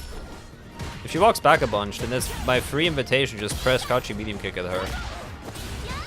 And if she doesn't, that's a free invitation. Just throw her. And if she does that, then I can just shimmy her. I'm gonna shimmy one last time. And you're dead. And why is she dead, chat? Because she got greedy. And why do you get greedy? Because you're in a panic situation. And why do you panic? Because you're playing selfish.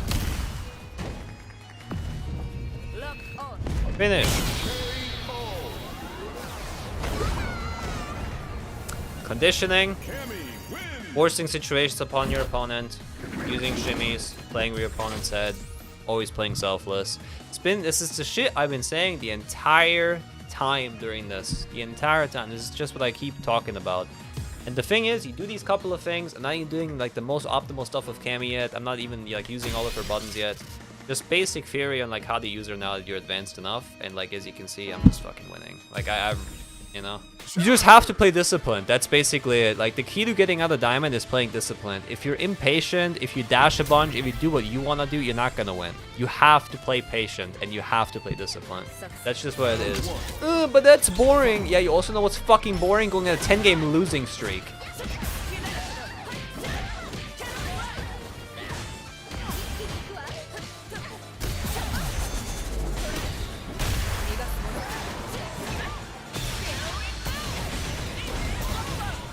Play disciplined.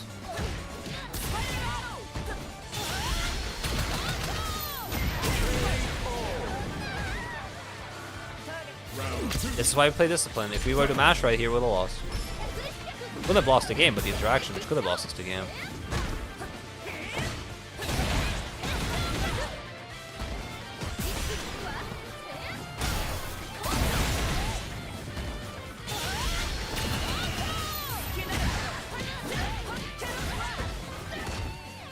Gonna throw her like 2 times.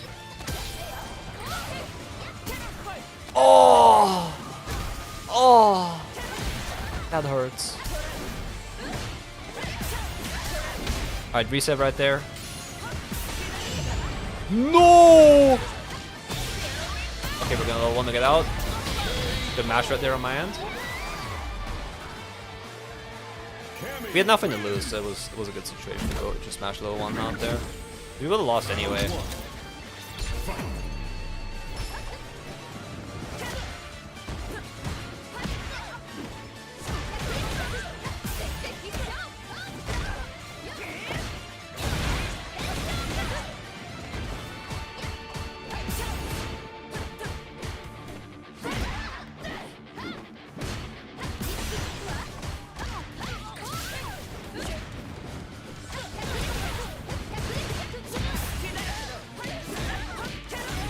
Disciplined. Disciplined. Have her jump at us. Have her jump at us. That was me not being disciplined. Look at that.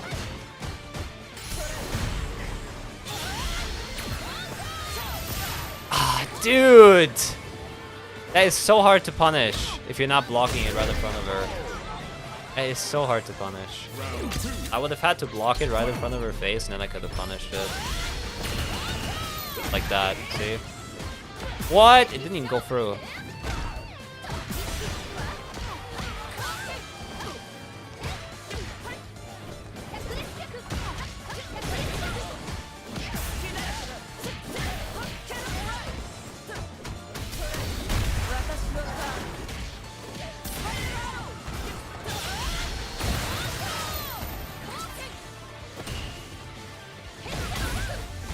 What?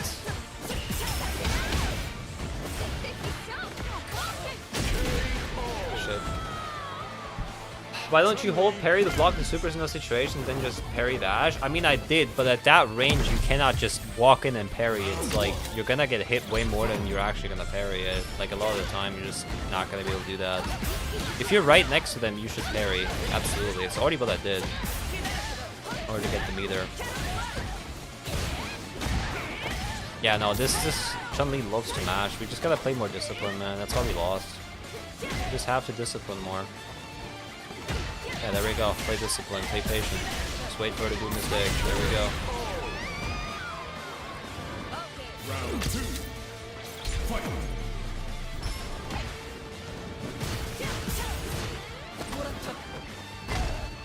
Patient. Turn her out for it. Perfect.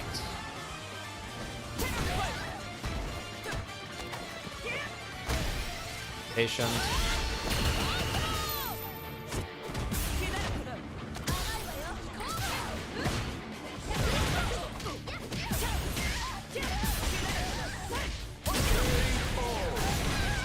But that's why I coach as well. I think my coaching's pretty good. Round 1. Fight.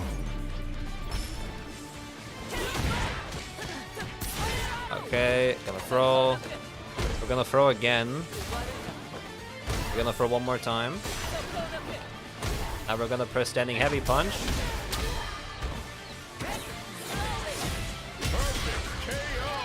Take my hand. Round 2. Fight.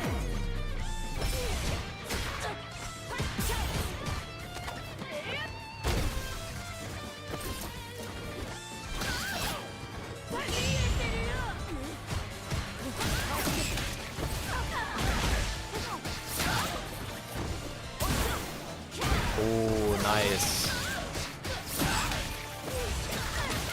Oh, this guy's optimal.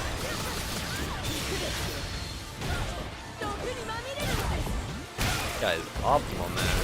Nice. I could never be a couch. Bro wrote couch to the coach.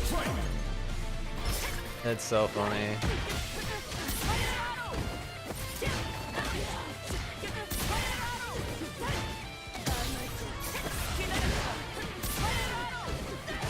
Thank you, boss. Give me the 6 buns pancakes. Appreciate you, bro. But yeah, you're right.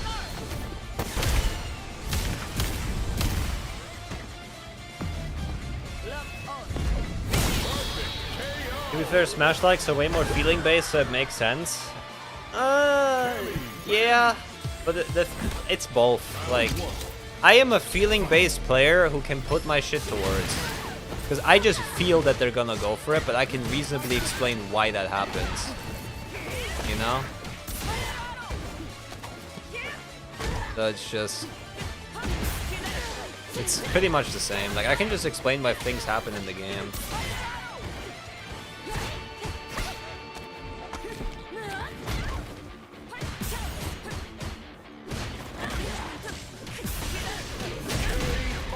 There we go.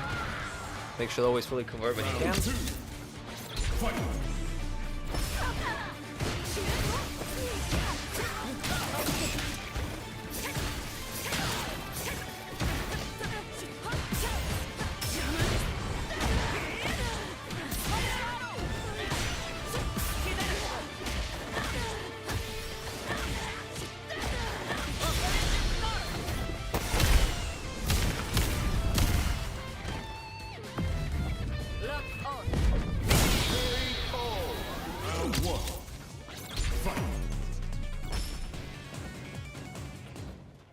Alright. This Jamie is really patient, which means I can just let myself get in further. The more patient your opponent is, the more you have free space to get into their space. Even though there are threat ranges, like for example crouching medium kick or whatever, it doesn't matter. It does not matter. Because this opponent does not press buttons, I can get in and then get away with, for example, jab presses or anything like that until they become aggressive and I need to change it up again. But right now, he's just being as patient as possible. Nice. Alright, he's not really pressing anything here, which means I can just walk towards him. You see how far we both walk? He walked backwards for a year before he even pressed the button. It just means I can get closer and closer. And it's also really good because it means he's scared. Look. Yeah, like, he honestly is just scared of playing against us, so he would walk himself into the corner, which is the worst position to be in as Jamie. You do not ever want to be in the corner. It's really, really bad because you don't have any side switches unlike Cammy or Ken. So if you fuck up, like, you're just gonna be stuck here for a very long time. That works. My mission now is just to recover enough meter so I will not get burned out, like, not get stunned, essentially. Gonna shimmy here. Low free. That's not gonna be enough, unfortunately. That's pretty... actually, maybe it is.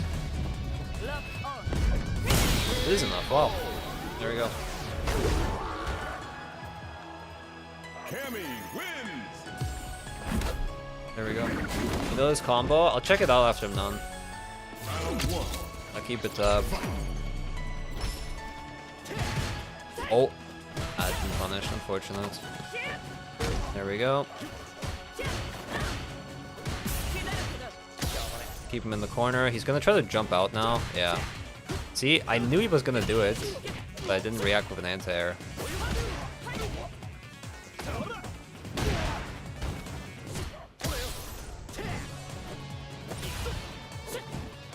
Just keep him in the corner as much as you can. He does not like this position. Like, Jamie's usually just want to be mid-screen and just like use anything they can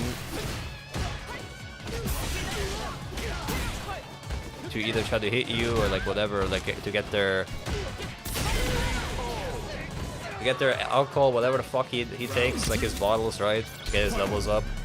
But if you have him in the corner, especially if there's somebody as scared as this player, you can't really get any of like the things that make Jamie solid or good. So now he's just going to be staying in his weakest state permanently because he just cannot get out the corner.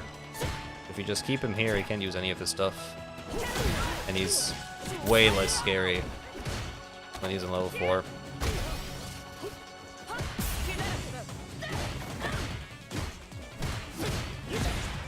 Mm-hmm.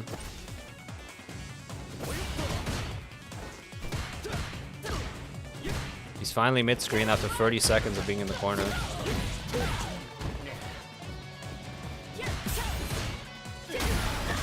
dead. Alright, let me pull up this combo though. I'll keep it safe in the background, I'll look at it. Actually, I like to look at it right now. Alright, another Ken. Are you masters? Are you Ken masters, you know? You're not Ken masters, you just Ken.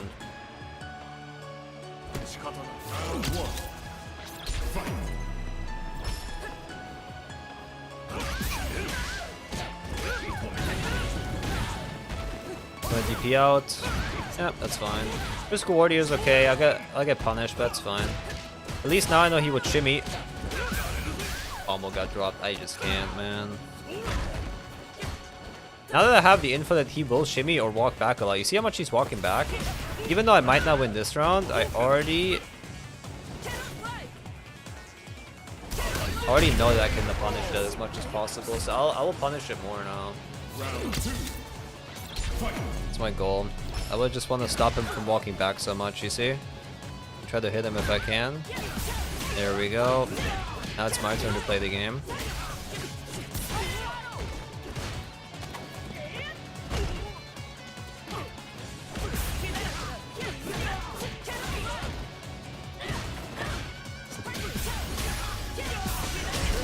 There we go. Good stuff, good stuff.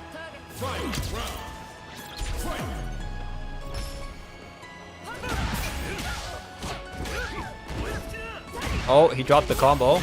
Perfect opportunity for us to just level 3 straight up. It's a lot better to just level 3 early, especially if he's low meter. Because if he's low meter, we can potentially burn him out or force him to make really bad decisions.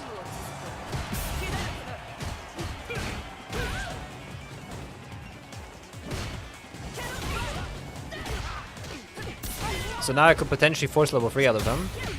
Okay, we can't, but that's fine. We can kill him here. Because he jumped, right? He wouldn't have jumped if he had more meter. Cammy wins. Round 1. Fight.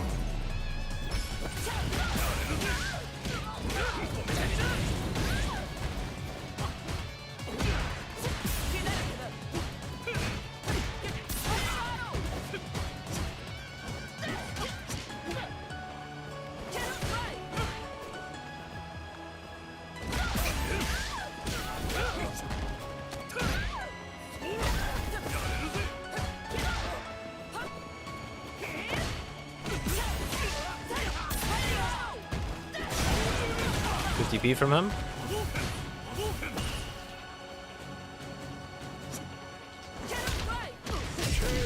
Ah, it was way too close to his head, so we couldn't actually do something.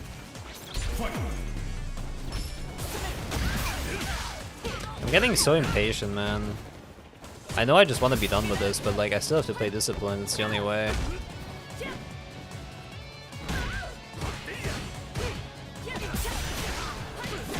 I'm playing so undisciplined, man. It's okay.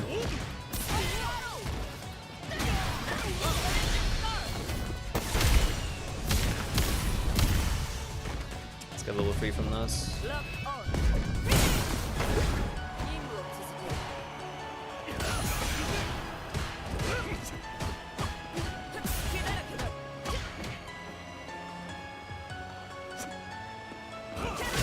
There we go, good punish.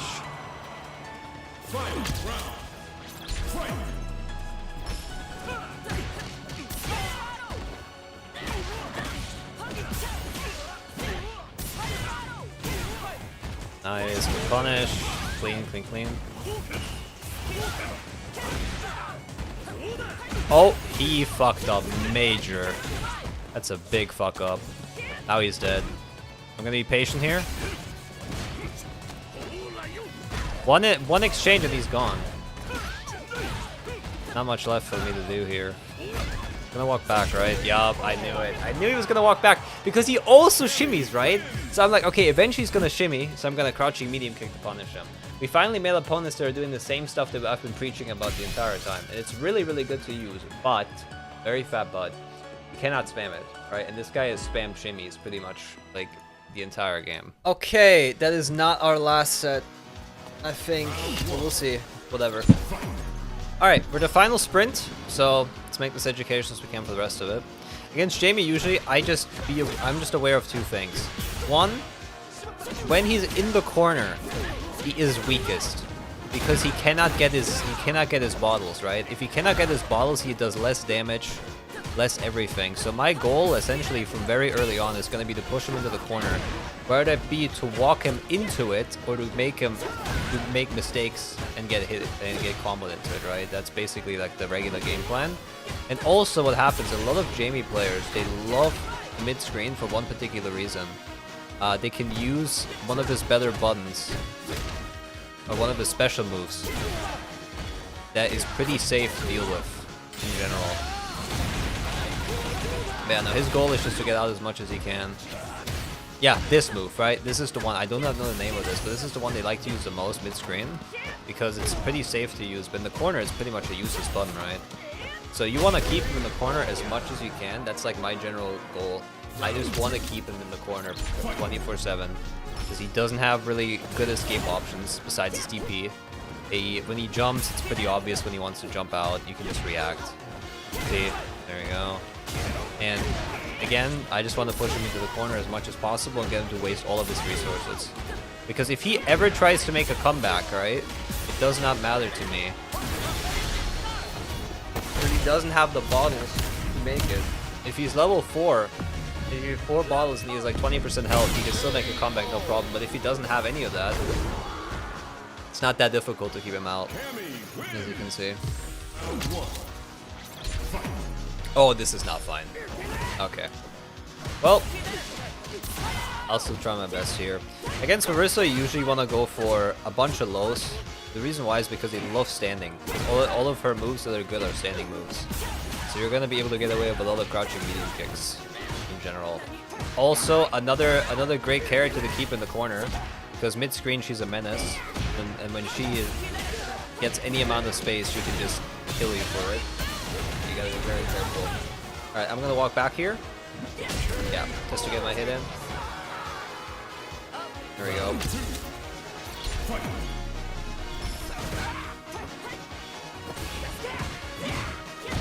There we go, we'll take that. That's a good punish on our end. We're gonna jump over this in case if she goes for her DP, or quote-unquote DP. It's more like a counter, really.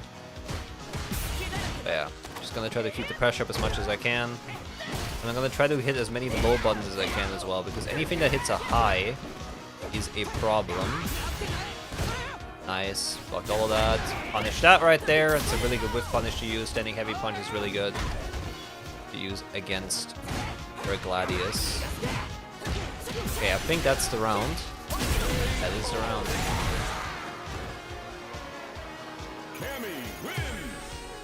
Yeah, we still have one more game after that. Okay. So we just gotta hit one more. But yeah. I'm just mostly looking to be patient here and try to whiff punish as much as I can. Or to hit a low if she gets too close. Right here, I hit a low, she gets too close. Press the button, I can whiff punish, I will whiff punish it. Try to push into the corner like always.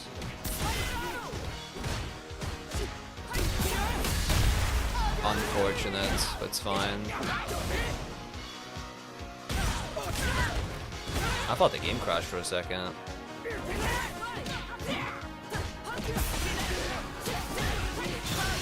So level 2 right here. Try to finish it with level 2. There we go, nice. Round 2. Fight.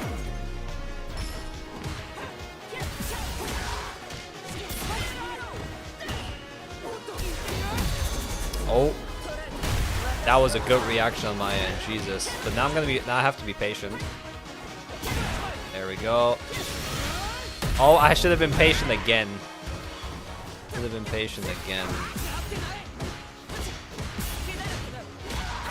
Get her into burnout if we can. That works too. 1 HP, 1 HP. Close. I'm just gonna be patient. I'm just gonna walk away here. I'm not gonna interact with her. I just want her to try to do anything on me. Like, try to approach me, try to rush at me, try to jump at me. Because that's the way I'll win, right? If I do not approach her, she cannot win. I just need her to approach me as much as possible. I can run down the clock for 50 seconds. I do not care, right? I'll do whatever it takes.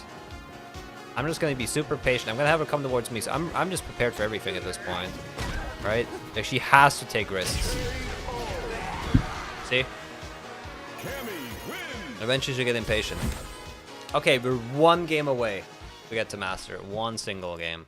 Let's make sure it's the best educational one I can put out. Let's put all of our information that we had throughout the entire series together into this one game right now. Let's do it. Here comes a new challenger. And it ends with Zangief. Oh my god. Oh my god, man. That's okay. Round 1. Fight. So, against Zangief, I try to be as patient as humanly possible.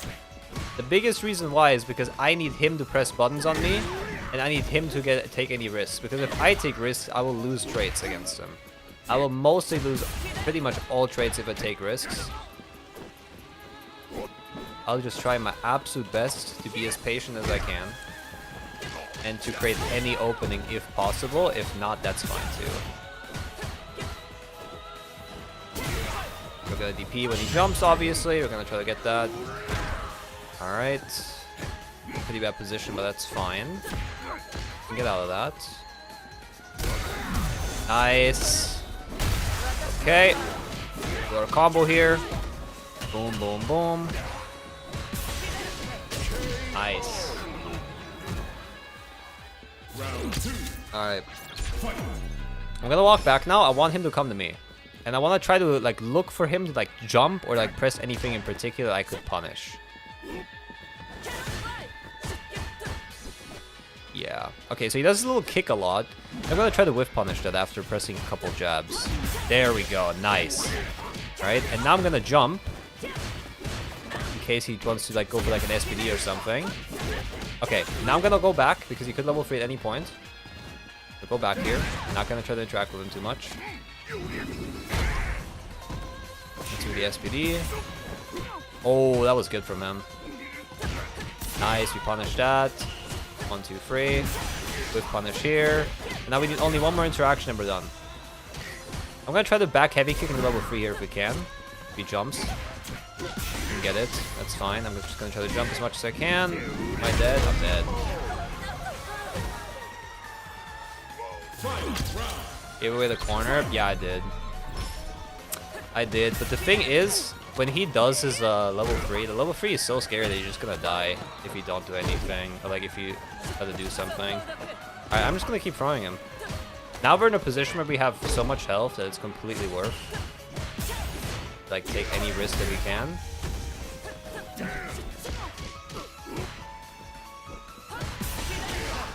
And that's it! GG's. This is Cammy, rookie to master. All the way.